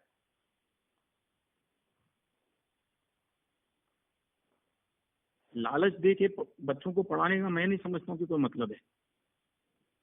क्योंकि एक मिडिल क्लास फैमिलीज में यही होता है कि बेटा या बेटी तुम इस साल टॉप कर लोगे तो हम तुम्हें साइकिल देंगे या मोटरसाइकिल देंगे या कंप्यूटर लेके देंगे, तो आप कभी ऐसा नहीं करते? देखिए, मेरी सोच जो है, मेरी सोच वाले भी हजारों लाखों होंगे। उस तरह के भी माँ बाप होंगे जो अपने बच्चों को इस तरह की मतलब ऑफर देते होंगे कि हम्म। भाई चलो आप ये कर लो। एक अपनी अपनी फैमिली की खुशियां होती है, छोटी खुशी भी होती है, बड़ी खुशी भी होती है। हम्म। जी। तो देने के लिए तो हम जहाँ दे सकते हैं। समझ में आएगा नहीं? जी बिल्कुल। उनको किसी चीज की कमी नहीं है, वो खुद ले लेते हैं। तो इस तरह की लालच देके या इस तरह की खुशियां देके जो पैसे से खरीदी जाती है, तो वो मैं समझता हूँ वो मेरे नजदीक जरूरी नहीं है कि वो देना चाहिए। Right right right right. अच्छा, शकील साहब, ये भी कहा जाता है कि आपको कभी कभी हाजी के नाम से बुलाया जाता है या सीईओ के नाम से बुलाया जाता है, ये सच्ची बात है या सिर्फ आपको शकील भाई या छोटा शकील ही कहा जाता है? तो लोग कहते हैं तो भी अच्छा लगता है, और ये नाम बरसों से चला है। जी। उसमें समझता हूँ उसमें कोई बात नहीं है।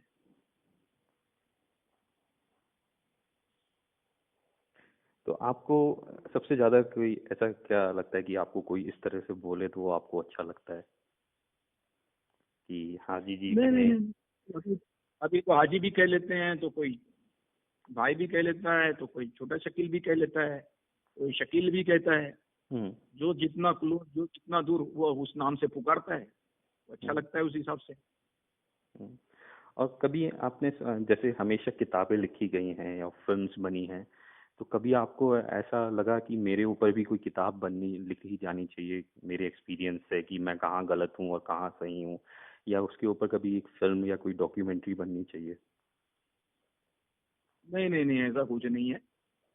माशाल्लाह मेरे भाई के ऊपर ही इतनी फिल्में बन जाती है, किताबें लिखी जाती है, तो हमारे लिए उतना काफी है।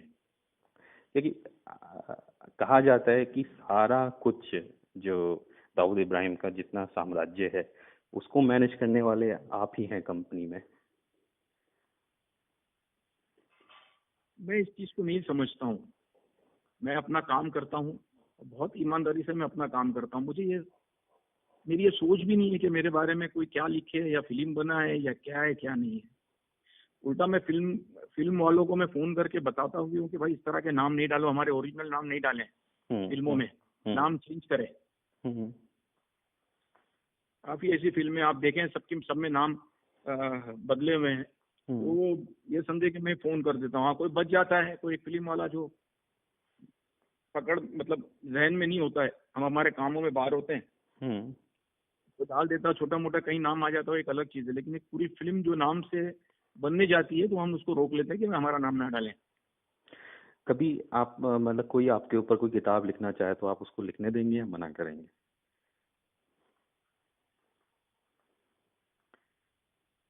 किताब लिखना तो मैं समझता हूँ कोई बुरी बात नहीं है। लोग लिखते हैं और काफी किताबें लिखी गई है। नहीं, दाऊद इब्राहिम पे तो बहुत सारी किताबें और आज तक लिखी जा रही हैं, लेकिन कभी छोटा शकील पे नहीं लिखी गई है। हमने कहा ना, जरूरत नहीं है। क्योंकि जहाँ भाई का नाम आता है वहां मेरा नाम आ ही जाता है। हम्म। तो मैं समझता हूँ कि जरूरत नहीं पड़ती है ऐसा कुछ भी।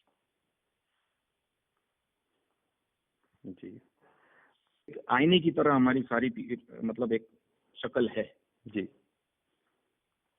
अब लोग उसको पसंद भी करते हैं, कुछ लोग नापसंद भी करते हैं। तो मैं समझता हूँ कि bad publicity is a good publicity, उसको भी हम बुरा नहीं मानते। बदनाम हुए तो क्या हुआ, नाम तो हुआ वाली पॉलिसी। अभी के तौर पे ये होगा कि शकील भाई या दाऊद भाई हज को गए तो कोई नहीं दिखाएगा। नहीं, ये खबरें तो कभी आती जब ही नहीं है तक ना। हम ये खबर तो गलत कभी काम आती कर रहे हैं तो एक हफ्ते तक तो रगड़ते रहेंगे हमारे नाम से। हम्म, लोगों की अच्छाई भी दिखानी चाहिए। और मैं आपको एक छोटी सी मिसाल देता हूँ, जी आग की फायर की मिसाल देता हूँ। जी लोग उसमें हाथ नहीं डालते, जी लेकिन कितने काम निकाल लेते हैं। जी सही है ना? जी, बिल्कुल सही कह रहे हैं। कोशिश ये करें कि हाथ ना डालें हमारे पर, हमसे जो काम निकाल सकते हो निकालें, अच्छे से अच्छा काम निकालें। कि भाई हम्म, हॉस्पिटल में तो माँ मर रही है, या स्कूल का काम है, कॉलेज का काम है, किसी को ऑफिसर बनना है, किसी को पढ़ाई करना है, किसी की शादी है। इस तरह की बहुत सारी ऐसी चीजें हैं जो हम करते हैं, तो हमसे काम निकालें इस तरह के, हम उसके लिए बैठे हैं। अच्छा शकील साहब, मेरे को एक चीज़ बताइए। आपने थोड़ी देर पहले भी ये चीज़ बोली थी और अभी भी कह रहे हैं कि आप बहुत सारा धर्म का काम करते हैं, मतलब लोगों की हेल्प करते हैं। तो आपने कभी कोई हॉस्पिटल या कुछ स्कूल बनाया जहाँ पे आप फ्री एजुकेशन या फ्री ट्रीटमेंट दे रहे हो? बिल्कुल बनाया है। हिंदुस्तान में या हिंदुस्तान के बाहर? हिंदुस्तान में भी बनाया है, बाहर भी बनाया है, बहुत सारे मुल्कों में है। और भी ये अगर मैं सब बता दूंगा तो मोदी साहब आपके सुन रहे होंगे, आपकी एजेंसी सुन रही होगी, जो 50 आदमी की टीम बनी हुई है, हाँ वो मैं बेचारे उनके पीछे लग जाएंगे बेचारों की। यार मैं आपके साथ साथ उनको भी समझाने की कोशिश करता हूँ हमेशा जी कि यार पीछा छोड़ दें। वो समझते हैं, लेकिन इस वक्त वो बंधे हुए हैं, उन लोगों से बंधे हुए हैं जिनके इस तरह के दिमाग बने हुए हैं, माइंड बना हुआ है कि बस इनको लाना है, इनको सजा देनी है। वो हिंदुस्तान में ऐसे बहुत से लोग भी हैं जो हमसे प्यार करते हैं, हमसे मोहब्बत करते हैं, और ये भी समझते हैं डिपार्टमेंट में भी और हर जगह भी कि ये लोग नहीं हैं। मैंने आपको मिसाल दी आईबी ऑफिसर की, जी, जोगिंदर सिंह की। जोगिंदर सिंह जी। ऐसे जोगिंदर सिंह हिंदुस्तान में बहुत है। तो ये सोचते हैं कि इनका कोई लेना देना नहीं है इस चीज से। और मैं ये नहीं समझ पा रहा हूँ, आज तक 30 साल हो गए हैं, 24 साल हो गए हैं, कि यार हमको ढूंढते हैं, मांगते हैं, पता नहीं क्या क्या करते हैं, क्या क्या हरबे इस्तेमाल करते हैं। तो क्या करोगे? इससे हिंदुस्तान का मुस्तकबिल संवर जाएगा, या हिंदुस्तान में नया सूरज निकलेगा, हिंदुस्तान की शक्ल नई हो जाएगी? किस चक्कर में घूम रहे हैं ये लोग? और मैं समझता हूँ कि हमारे बारे में जो भी है, हम बैठे हुए हैं। आप हम पर फूलों की बारिश करें जी या पत्थरों की बारिश करें, तो हम झेलेंगे। हम आपके सामने हैं। अच्छे सवाल करें, बुरे सवाल करें, आप कर सकते हो। जो इंसान के दिल में, दिमाग में होता है, वो सवाल आदमी करता है। बिल्कुल। मैं भी करता हूँ लोगों से अच्छे बुरे सवाल। और मुझसे जो शायद इंटरव्यू करते हैं, मैं उनसे भी सवाल कर बैठता हूँ। बिल्कुल। और हमेशा ये जवाब दिया है कि अल्लाह ताला उनकी उम्र बड़ी करे, लंबी करे, और वो बिल्कुल सेहतमंद है। मैं आपसे भी कह रहा हूँ, जी फिट है। और जितने भी लोग बातें करते हैं, बकवास करते हैं, ऐसी कोई बात नहीं है, ना कोई बीमारी की बात है। मैं समझता हूँ इस तरह के सवालात करना भी नहीं चाहिए। ये ऊंचे किस्म के, मतलब गंदे सवालात है ये। अपने टीवी की रेटिंग बढ़ाने के लिए ये अपनी मर्जी से चला देते हैं ये। जी पहले इंक्वायरी करे, आदमी इतने लोग हैं, जानते लोग हैं, आदमी बीमार है या नहीं है, हम्म पता नहीं क्या क्या है, राइटिंग में लिखते हैं और शुरू हो जाते हैं। जी, मुझे एक किस्सा भी याद आ रहा है, काफी पुराना है। और स्टार न्यूज़ ने एक एंकर ने कोई स्टोरी चलाई थी, उसमें आपको ये कह दिया था कि उठाई गिरा है और पता नहीं क्या क्या कुछ इसी तरह के शब्द इस्तेमाल किए थे कि टुच्चा या ऐसा। तो आपने फोन करके शीला को बोला था कि मुझे उसका नंबर दो, मुझे उस एंकर से बात करनी है जिसने मेरे को ये सब बोला कि ये अ, इस तरह के तो शब्द क्यों। नया नया आया तो एक इलियास नाम से लड़का आया हुआ था, जो जी। फिर बाद में मर्डर में अंदर हो दिल्ली के अंदर। अच्छा। पता है आपको, नाम पता होगा ना, हाँ, इलियास ही नाम था उसका। मेरे को याद नहीं आ रहा नाम उनका। इलियास नाम था, इलियास नाम था। तो वो नया नया आया हुआ था और उसने एक दो प्रोग्राम कर दिए थे और उसका बड़ा नाम हो गया था, समझ जी। में है ना। हम्म। पहले तो बड़ा तमीज से उसने एक दो प्रोग्राम के बाद में लोगों के नाम से थोड़ा इस तरह के सवालात और बदतमीजी पर आ गया था वो। जी। जब आप मुझे जानते नहीं हो, हम्म पहचानते नहीं हो, तो आपका हक नहीं बनता है कि आप मुझसे उल्टी सीधी बात करें। हम्म तो आप बोली से बात करोगे, मैं गोली से बात करूंगा। हम्म मुझे बुरा लगेगा तो मैं फोन करके, और मैंने आज तक किसी भी मीडिया वाले को गाली नहीं दी है, हम्म, ना मारा है। जी। तो मेरा पहला फर्ज बनता है कि मैं उसको प्यार से समझा दूं, भाई गलत जा रहे हो, सीधे हो जाओ। हम्म इसलिए मैंने उससे मैंने नंबर मांगा था शीला से कि भाई, तो शीला ने खुद ही उसको समझा दिया था। हम्म शीला ने यह कहा था कि आइंदा होगा नहीं। मुझे लेकिन ये। शीला के जमाने से बात करती है, आज भी वो शीला को आप देख लें, जी। वो उसी तरह के सवाल करती है जो मैं इससे 20-25 साल पहले करती थी। वो एक रिपीटेशन है। उल्टा कभी कभी मैं उसे छेड़ जाता हूँ, हम्म समझ में है ना। जी। तो मैं एक बहन की तरह समझता हूँ उसको। मेरे मीडिया वालों से बड़े अच्छे रिलेशन है। कभी भी कोई मुझे फोन करता है, आपको पता होगा, जी, आप मना नहीं करते हैं उसको। मना नहीं करता, किसी को भी मना नहीं करता, और जवाब देने के लिए बैठा हूँ। जी। आप मुझे कुछ समझते हैं तो मुझे फोन करते हैं, वरना तो हम्म, ऐसे हजारों लोग बैठे हुए हैं। जी जी जी। और मैं समझता हूँ कि ये चैनल्स की रेटिंग अच्छी जाती है, हर चीज है, एक हमारे नाम से काफी बिजनेस हो जाता है। चैनल चर्चा में आ जाते हैं, फेमस हो जाते हैं। तो ये मैं समझता हूँ कि हम ये एक तरह से, मैं समझता हूँ कि हेल्प हुई उनकी। जी, डायरेक्टली और हमारे इनडायरेक्टली बारे में हेल्प भी हो गई। जी जी। मैं कह रहा हूँ डायरेक्टली इनडायरेक्टली हेल्प हो जाती है। देखिए, ये हम लोग बिजनेसमैन भी है, जी। छोटा मोटा बिजनेस नहीं है हमारा। हम समझते हैं कि चलो ठीक है, चलता है। हम्म मैं ये नहीं बोलता हूँ कि मेरे से पेट भरता है, देने वाला तो ऊपर वाला है। जी। लेकिन दुनिया का एक सिस्टम बना हुआ है ना, तो वो सिस्टम को हम क्रॉस नहीं करते कि चलो चलता है। हम्म लोग मुझसे प्यार करते तो फोन करते, वरना लोग, आजकल का दौर ऐसा है कि बाजू में फ्लैट में कोई मर जाता है तो वो इसकी मैयत में नहीं जाता है। और जबकि आप वो तो बैठे हैं। आपकी जी, आपकी कंपनी में सिस्टम ये है कि जो मर जाता है आप उसको यहाँ पेंशन देते हैं एक तरह से जिंदगी भर। पूरी हेल्प करते हैं। आप किसी से भी पूछ लें, आज तक जो 80 में मरा होगा तो उसके भी पैसे आज तक जाते हैं। मतलब जो 80s में आपके साथ जुड़े हुए थे वो खत्म हुए, तो आज आज तक मतलब कि। ये कोई लाइन सीधी ना, मरा है कोई जिंदा है, हम्म। वो वॉर है एक किस्म की, तो उसमें तो जीना मरना तो लिखा हुआ है। जी, तो आज तक आप उसकी फैमिली को सपोर्ट करते हैं, एक तरह से पेंशन दे रहे हैं। आप एक तरह ले कि हम लोग देते हैं, कंपनी देती है उसको, हम्म और चीज बच्चों की शादी हो जाती है, स्कूल का मसला है, हर चीज होती है, और सब चीजें यहाँ से जाती है, किसी को मना नहीं है। तो इसलिए कई जगह आपको बहुत से लोग कहते हैं कि नहीं वो मसीहा हैं और वो हम लोगों के लिए एक तरह से फरिश्ता बन के हैं। बहुत से लोग आपको कहते हैं कि मैं बहुत से लोगों से मिला हूँ, बातचीत की ही है, उसके बाद मैंने आपको फ़ोन के लिए कहा था। तो बहुत से लोग कहते हैं कि नहीं वो तो मसीहा हैं, वो जो क्या करते हैं क्या नहीं करते हमें इससे मतलब नहीं है, लेकिन हमारे लिए मसीहा हैं। बहुत से लोग से मैं मिला हूँ, मुंबई में, दुनिया यूपी में, में। सुने मेरी बात, दुनिया में जिस वक्त आदमी तकलीफ में होता है ना, जी। अगर उसकी मदद कर दी जाए ना, तो वो ये नहीं देखता है कि नोट पे ये हराम लिखा है या हलाल लिखा हुआ है। हम्म उसकी जरूरत उस वक्त पूरी हो जाती है।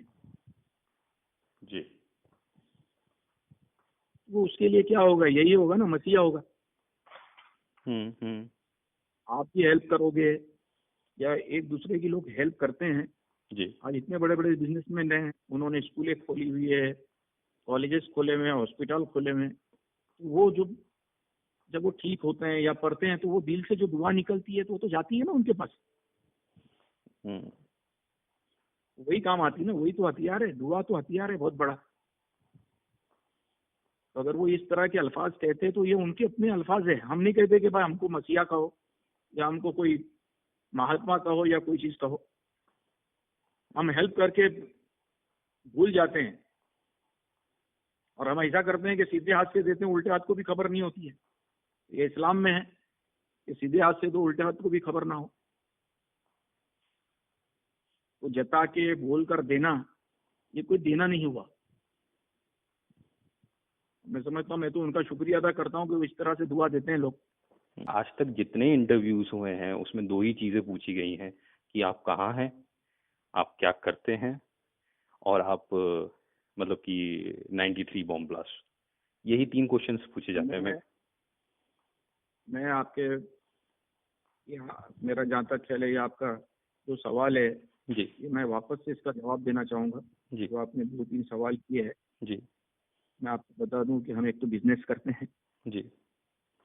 सेकंड, कोई माने या ना माने हमें कोई फर्क नहीं पड़ता। हम 93 ब्लास्ट में नहीं थे, नहीं थे और नहीं थे। जी। अब जो समझे, जो कुछ करना है कर लें। हम बैठे हैं, हम अपना दिफा करना जानते हैं और मैं समझता हूँ कि इससे बढ़कर और मैं कोई चीज़ नहीं बोल सकता। तो एक ही कैसेट लगा के रखिए कि आप लोग इसके अंदर इन हो और यूं लेकर आएंगे, यूं पकड़ लेंगे, यूं कर लेंगे, यूं कर लेंगे। तो ये बात बहुत बुरी है, ये अच्छी बात नहीं है। ये इन लोगों को भी समझ लेना चाहिए। ये अब बंद कर लें। 23 साल हो गए।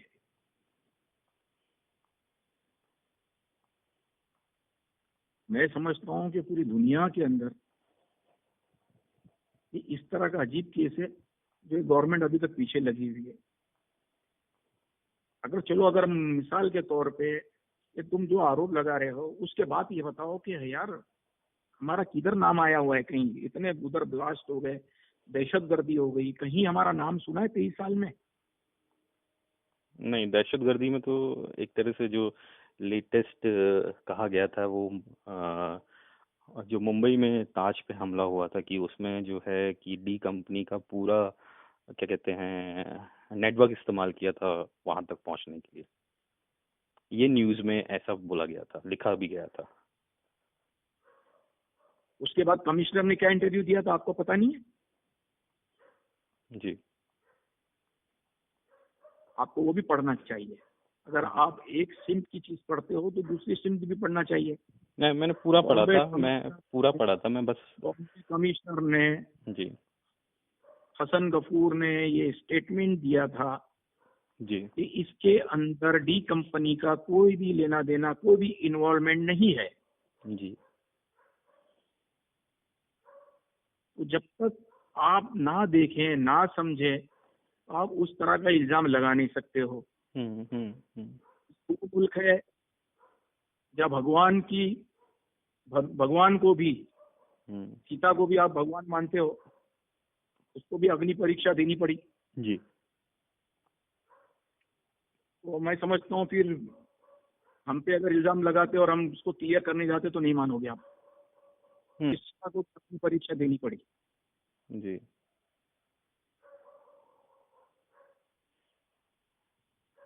अच्छा, जिसने मुल्क आजाद कराया उसको गोली मार दी गई उस मुल्क के अंदर, गांधी जी को। तो ऐसी बड़ी बड़ी मिसालें हैं जो देने जाएं तो मैं समझता हूँ कि एक किताब लिखी जा सके। अब आदत सी हो गई है, इल्जामों की आदत सी हो गई है कि भाई इल्जाम लगाओ, कोई मसला नहीं, हमें कोई फर्क नहीं पड़ता। कहते ना भाई ये कान से सुनो, ये दूसरे कान से निकाल दो, तो हम वही करते हैं। जी। कभी शकील साहब, कभी ऐसा हुआ कि आपने टीवी ऑन किया और आपके ऊपर कोई खबर चल रही है और आपने कहा यार इनका तो रोज का नाटक हो गया, बंद करो इसको? कभी कभी ऐसा फीलिंग होती है? कई मर्तबा बंद किया है, देखते ही नहीं है हम लोग, हम्म, बिल्कुल नहीं देखते हैं। जिसका कोई सर नहीं होता है, जिसका कोई पैर नहीं होता है, वो न्यूज देख के करूंगा क्या? हम्म, जो गुनाह हमने किया ही नहीं है उस पे टीवी पे चल रहा है, तो मैं उसको देख के करूंगा क्या? जी जी जी जी। ये सोच के चुप हो जाते हैं, चलो इसका तो बेचारे का चल रहा है, रोजी रोटी चल रही है। हम्म। अभी आदत सी हो गई है। अच्छा शकील साहब, एक चीज़ ये बताइए, एक अभी जो लेटेस्ट मैं समझता हूँ शायद दिसंबर या 2016 की स्टार्टिंग की बात है कि IBN 7 ने एक स्टिंग ऑपरेशन किया था कराची में। उसके लिए आपको फ़ोन भी किया था बाद में। उन्होंने ये कहा था कि हमने ये घर के पते पूछे हैं, हम सीधे वहाँ चले गए हैं। तो आपने एक बात ये कही थी उस इंटरव्यू पे कि अगर तुम वहाँ तक पहुँच गए हो तो तुम जाके पकड़ क्यों नहीं लेते हो। बिल्कुल सीधी बात है, इसमें और गलत बात क्या कही मैंने? और आप बड़े उसमें बड़े एनॉयड से हो रहे थे कि वो बार बार ये कहे जा रहे थे कि नहीं हम लोग वहीं पहुंचे थे, वहीं रहते हैं। तो मतलब कि जो आपने कहा कि सिक्योरिटी वहाँ रहती है, 300 लोगों की सिक्योरिटी रहती है, तो ये बढ़ती रहती है, घटती रहती है, मैनेज मतलब आप कैसे अपने मतलब कैसे जो सिक्योरिटी में, क्योंकि आपको आज की तारीख में जैसे एजेंसी सारी एजेंसीज कहती हैं कि नहीं हम लेके आएंगे और यहाँ से लेके आएंगे, न्यूज़ चैनल वाले आपके लिए स्टिंग करने के लिए घूमते रहते हैं।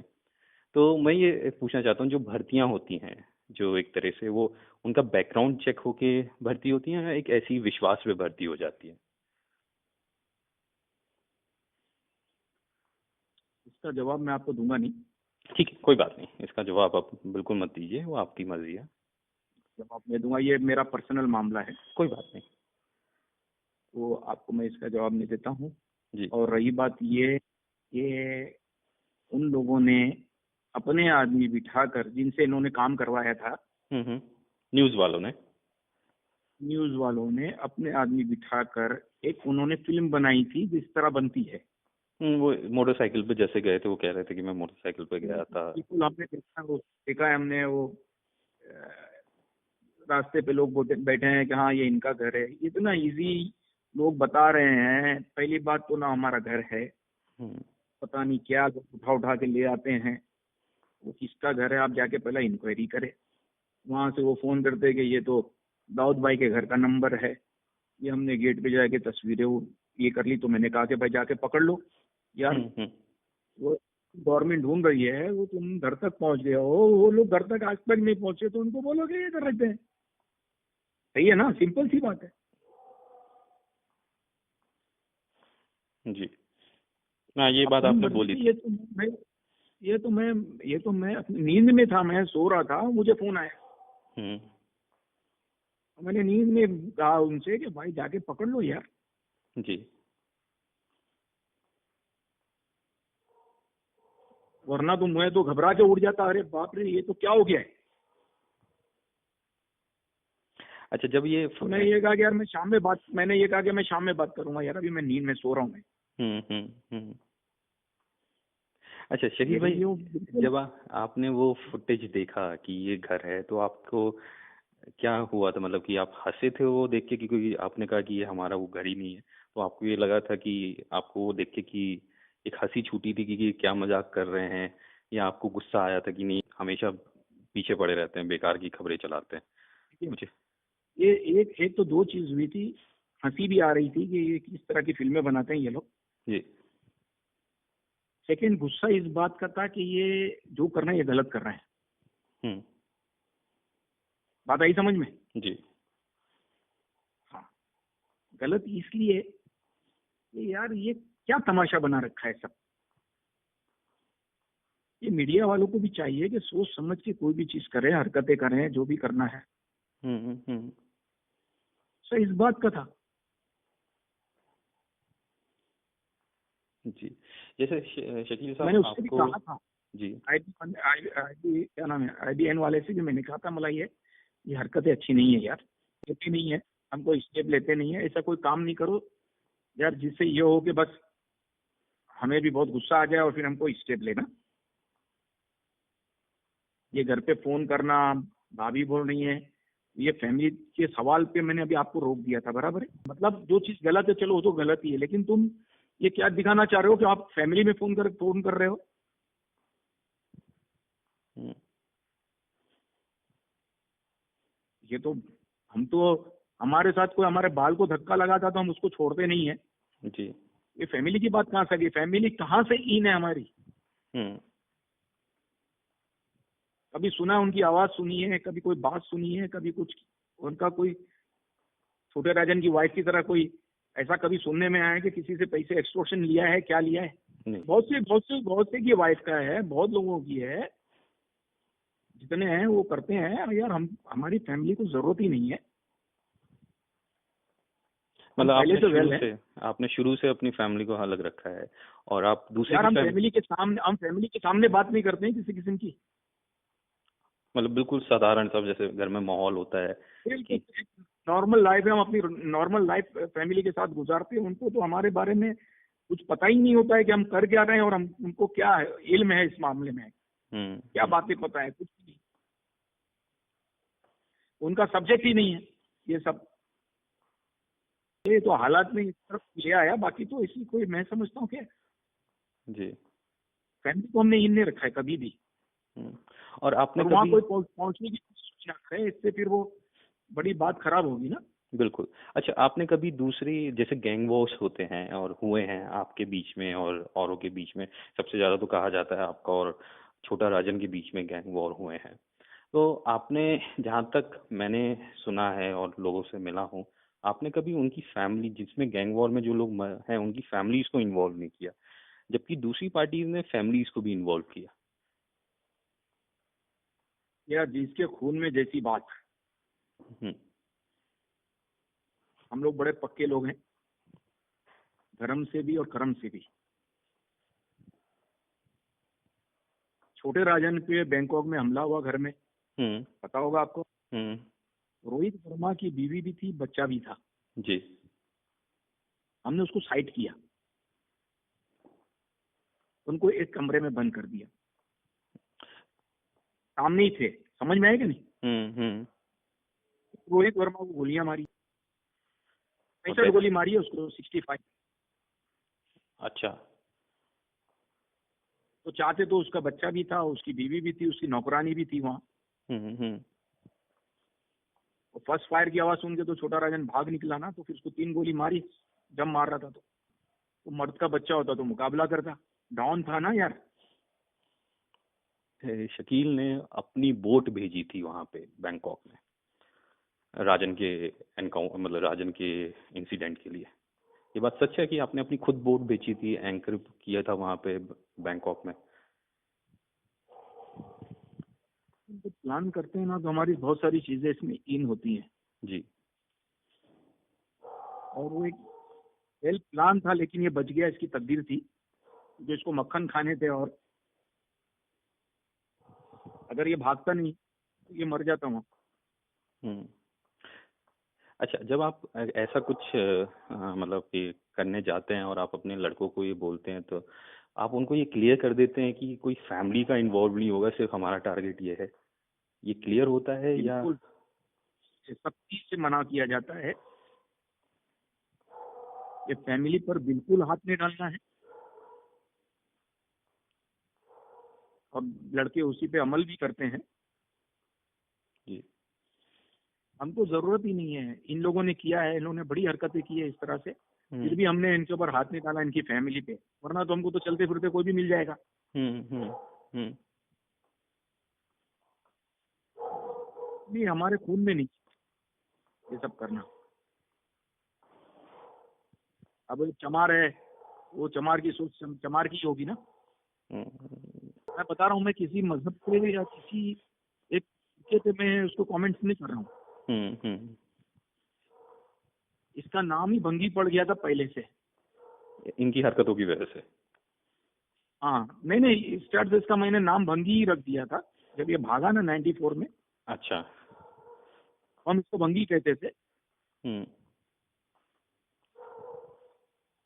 वहां से इसका नाम पड़ गया ये। तो मैं समझता हूँ कि अब ये मेरी आदत भी हो गई है। हम्म। अब देखें, अब एक चूहा है, आप उसको चूहा ही कहोगे ना, शेर तो नहीं कहोगे। अच्छा, मैं कहीं पढ़ रहा था शकील साहब कि जो कंपनी का जो टोटल बिजनेस है वो अराउंड 20,000 करोड़ है। ये सच में इतना बड़ा एम्पायर है या इससे और ज़्यादा बड़ा है? मैंने कहा ना यार, हमें हमें हमें खुद को नहीं पता है कि कितना है। क्योंकि ये न्यूज़ आती रहती हैं कि इतने करोड़, इतने हजार नहीं, करोड़। जो भी है, हम बिजनेस करते हैं और बड़े स्केल पर करते हैं। और मैं समझता हूँ कि एक वक्तों से, आज से नहीं बरसों से ही, 90 से 85 से मैं समझता हूँ कि उसके बाद से ही हमने बिजनेस में उसी वक्त से ध्यान दिया है। हम्म। और कंपनी चलाना, अगर वो गैंगवार हो या कुछ भी चीज़ हो, तो पैसे तो हर, मैं समझता हूँ कि लगते हैं। अगर आज के दौर में मच्छर मारना होता है तो 500 रुपये का डब्बा आता है मच्छर मारने का। जी। तो हर चीज़ में पैसा लगता है।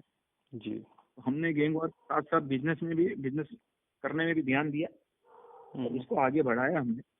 तो मतलब स्टार्टिंग एक तरह से ये कही जाए कि गैंग से, वॉर से शुरू हुए, अब आप एक अच्छे बिजनेस में आ गए हैं और काफी समय से आप कोई एक्सटॉर्शन भी नहीं कर रहे हैं। बिजनेस तो मैंने बताया ना, हम 85 से थे, लेकिन एक मामला 90s में ऐसा आ गया था, 90s में या 2000 में, कि ये सब लोग एक्सटॉर्शन करने लग गए थे। जी। सारी कंपनी जो थी, नीचे जितने लोग भी थे। जी। जी। तो फिर उसमें लड़कों को छूट मिल गई। हम्म। हमने कहा कि चले ठीक है, खुद ही कमाओ, खुद ही ले लो। जी। तो सबका चल रहा था, तो उन्होंने भी गंगा में हाथ धो लिया, लड़कों ने। हम्म। हम वो पैसे नहीं मंगाते थे अपने पास, हमने कभी पकड़ा भी नहीं वो पैसा। ओके। और उसके बाद ये आपने बिल्कुल बंद कब से कर दिया कि एक्सटॉर्शन वो होना ही नहीं? लगभग हो गया, मैं समझता हूँ 15 साल हो गए। 15 साल हो गए, तो यानी कि 2000 से बिल्कुल हमने बंद शॉर्ट टाइम में किया, और हमने ये बोला था कि उनसे मंगाना जो लोगों को देते हैं। कर। हम्म। हमारे पास इंफॉर्मेशन आ जाती थी कि फलाने ने फलाने को दिया है। हम्म। जाके डिपार्टमेंट में भी जाके पूछ लो कि कल सुबह कि भाई हमने किसी को मारा है क्या आज तक, वो बताएंगे नहीं मारा है। हम्म। पुलिस वाले खुद कहते थे जाके सो जा, मारेगा नहीं। अच्छा, ये बात कहते थे तो मुंबई हमारे पुलिस वाले? के लिए बहुत बड़ी बात है ना, नहीं। क्योंकि हमारी गिनती उन उन लोगों में नहीं आती थी कि पैसे के लिए मार देते हैं। हम्म। और ये लोग पहले से जानते हैं कि 85 से ही माशाल्लाह हम लोग बिजनेस में थे। एक बार तो चलती थी, फिर लोगों ने तो बिजनेस बना लिया, इसको मार दो उसको मार दो। पहले तो चलो गैंग वॉर थी, तो एक मर गया, तो फिर साल में 2 साल में कोई या तो उसको मार देते थे। लेकिन बाद में तो ये लोगों ने सब बिजनेस बना लिया ना। बाद में। अरुण गोली कंपनी है, हाँ। छोटा राजन कंपनी है, अमर नायक कंपनी है, तो लोगों को मार के पैसे वसूली करना, ये इसमें लोगों ने अपना बिजनेस रवि बना लिया। पुजारी का भी नाम आता है कि वो भी आज भी एक्सटॉर्शन करते हैं, रवि पुजारी, ये कहा जाता है। ठीक है, अपना अपना सबका चलता है। अब वो काम डिपार्टमेंट का है ना, मेरा तो नहीं है। अच्छा, शकील साहब, आपके, अगर मेरे को ये जानकारी पूरी तरह मतलब मैं इसमें अली बुदेश भी आपके ही कंपनी के होते थे या आपसे अलग होते थे? नहीं नहीं, ये हमारा कोई लेना देना ही नहीं है इन लोगों से। ये कहाँ कहाँ से, ये बरसाती मेंढक है ये सब। अच्छा, ये सब बरसाती मेंढक, लेकिन हाँ, फिर ये ये। बरसात किसी के साथ होके कुछ जी। एक इंटरव्यू दे दिया या हाँ। कुछ कर दिया, ये हमारा खेती नहीं है। हम इनको समझते भी नहीं, मानते भी नहीं इन लोगों को। क्योंकि अली बुदेश का एक काफी साल पहले एक इंटरव्यू लिया था किसी ने, उसमें ये कहा था कि मैं दाऊद के ऊपर हमला कराऊंगा। मुझे, आपने भी सुना होगा वो इंटरव्यू जिसको दिया था उन्होंने, अली बुदेश ने दिया था। इंटरव्यू किया था, लेकिन दूसरे दिन उसने अपनी माँ से बात कराया था, वो इंटरव्यू में नहीं दिया होगा उसने। अच्छा, नहीं, इसकी खबर नहीं है कि उस माँ से क्या बात, आपकी बात कराई थी? खबर नहीं होगी, मैं बता रहा हूँ ना। सेकेंड डे उसकी माँ ने इसकी तरफ से बात की कि बेवकूफ़ है ये, आप लोगों के बारे में बोल दिया है इसने। हम्म। ये वो बचकाना लोग हैं, इनकी बातों पे आप लोग भी ध्यान ना दें और हम लोग भी देते नहीं है। नहीं, मैंने तो सुना था जब बॉम्बे में था, तो ये एसटीडी बूथ नहीं आता रोड पे बना हुआ रहता है, पीसीओ। पीसीओ क्या बना हुआ रहता है, उस पे टेलीफोन पे बैठा रहता था। अच्छा, उसके बाद ये आपके संपर्क में आया। हमारा हमारा संपर्क नहीं है इसका, हमारा कोई लेना देना नहीं है। वो एजाज पठान था, उसके उसमें था, कांटेक्ट में था ये एजाज साहब। अच्छा, एजाज पठान के उसमें कांटेक्ट में थे। तो लेकिन ये तो एजाज बीच में एक दो बार बोले थे कि मैं कंपनी में काम किया हूँ और सब किया हूँ। ना ना ना ना, बिल्कुल नहीं। हम लोग ऐसे लोगों को खड़ा ही नहीं। हमारा ये तो बता रहा हूँ ना कि हमारे सिस्टम में कोई है नहीं, ये सब दूर दूर से हैं सब। अगर कोई अपना नाम लेके दुकान चलाता है तो अलग बात है। शकील भाई, आपका बहुत बहुत शुक्रिया।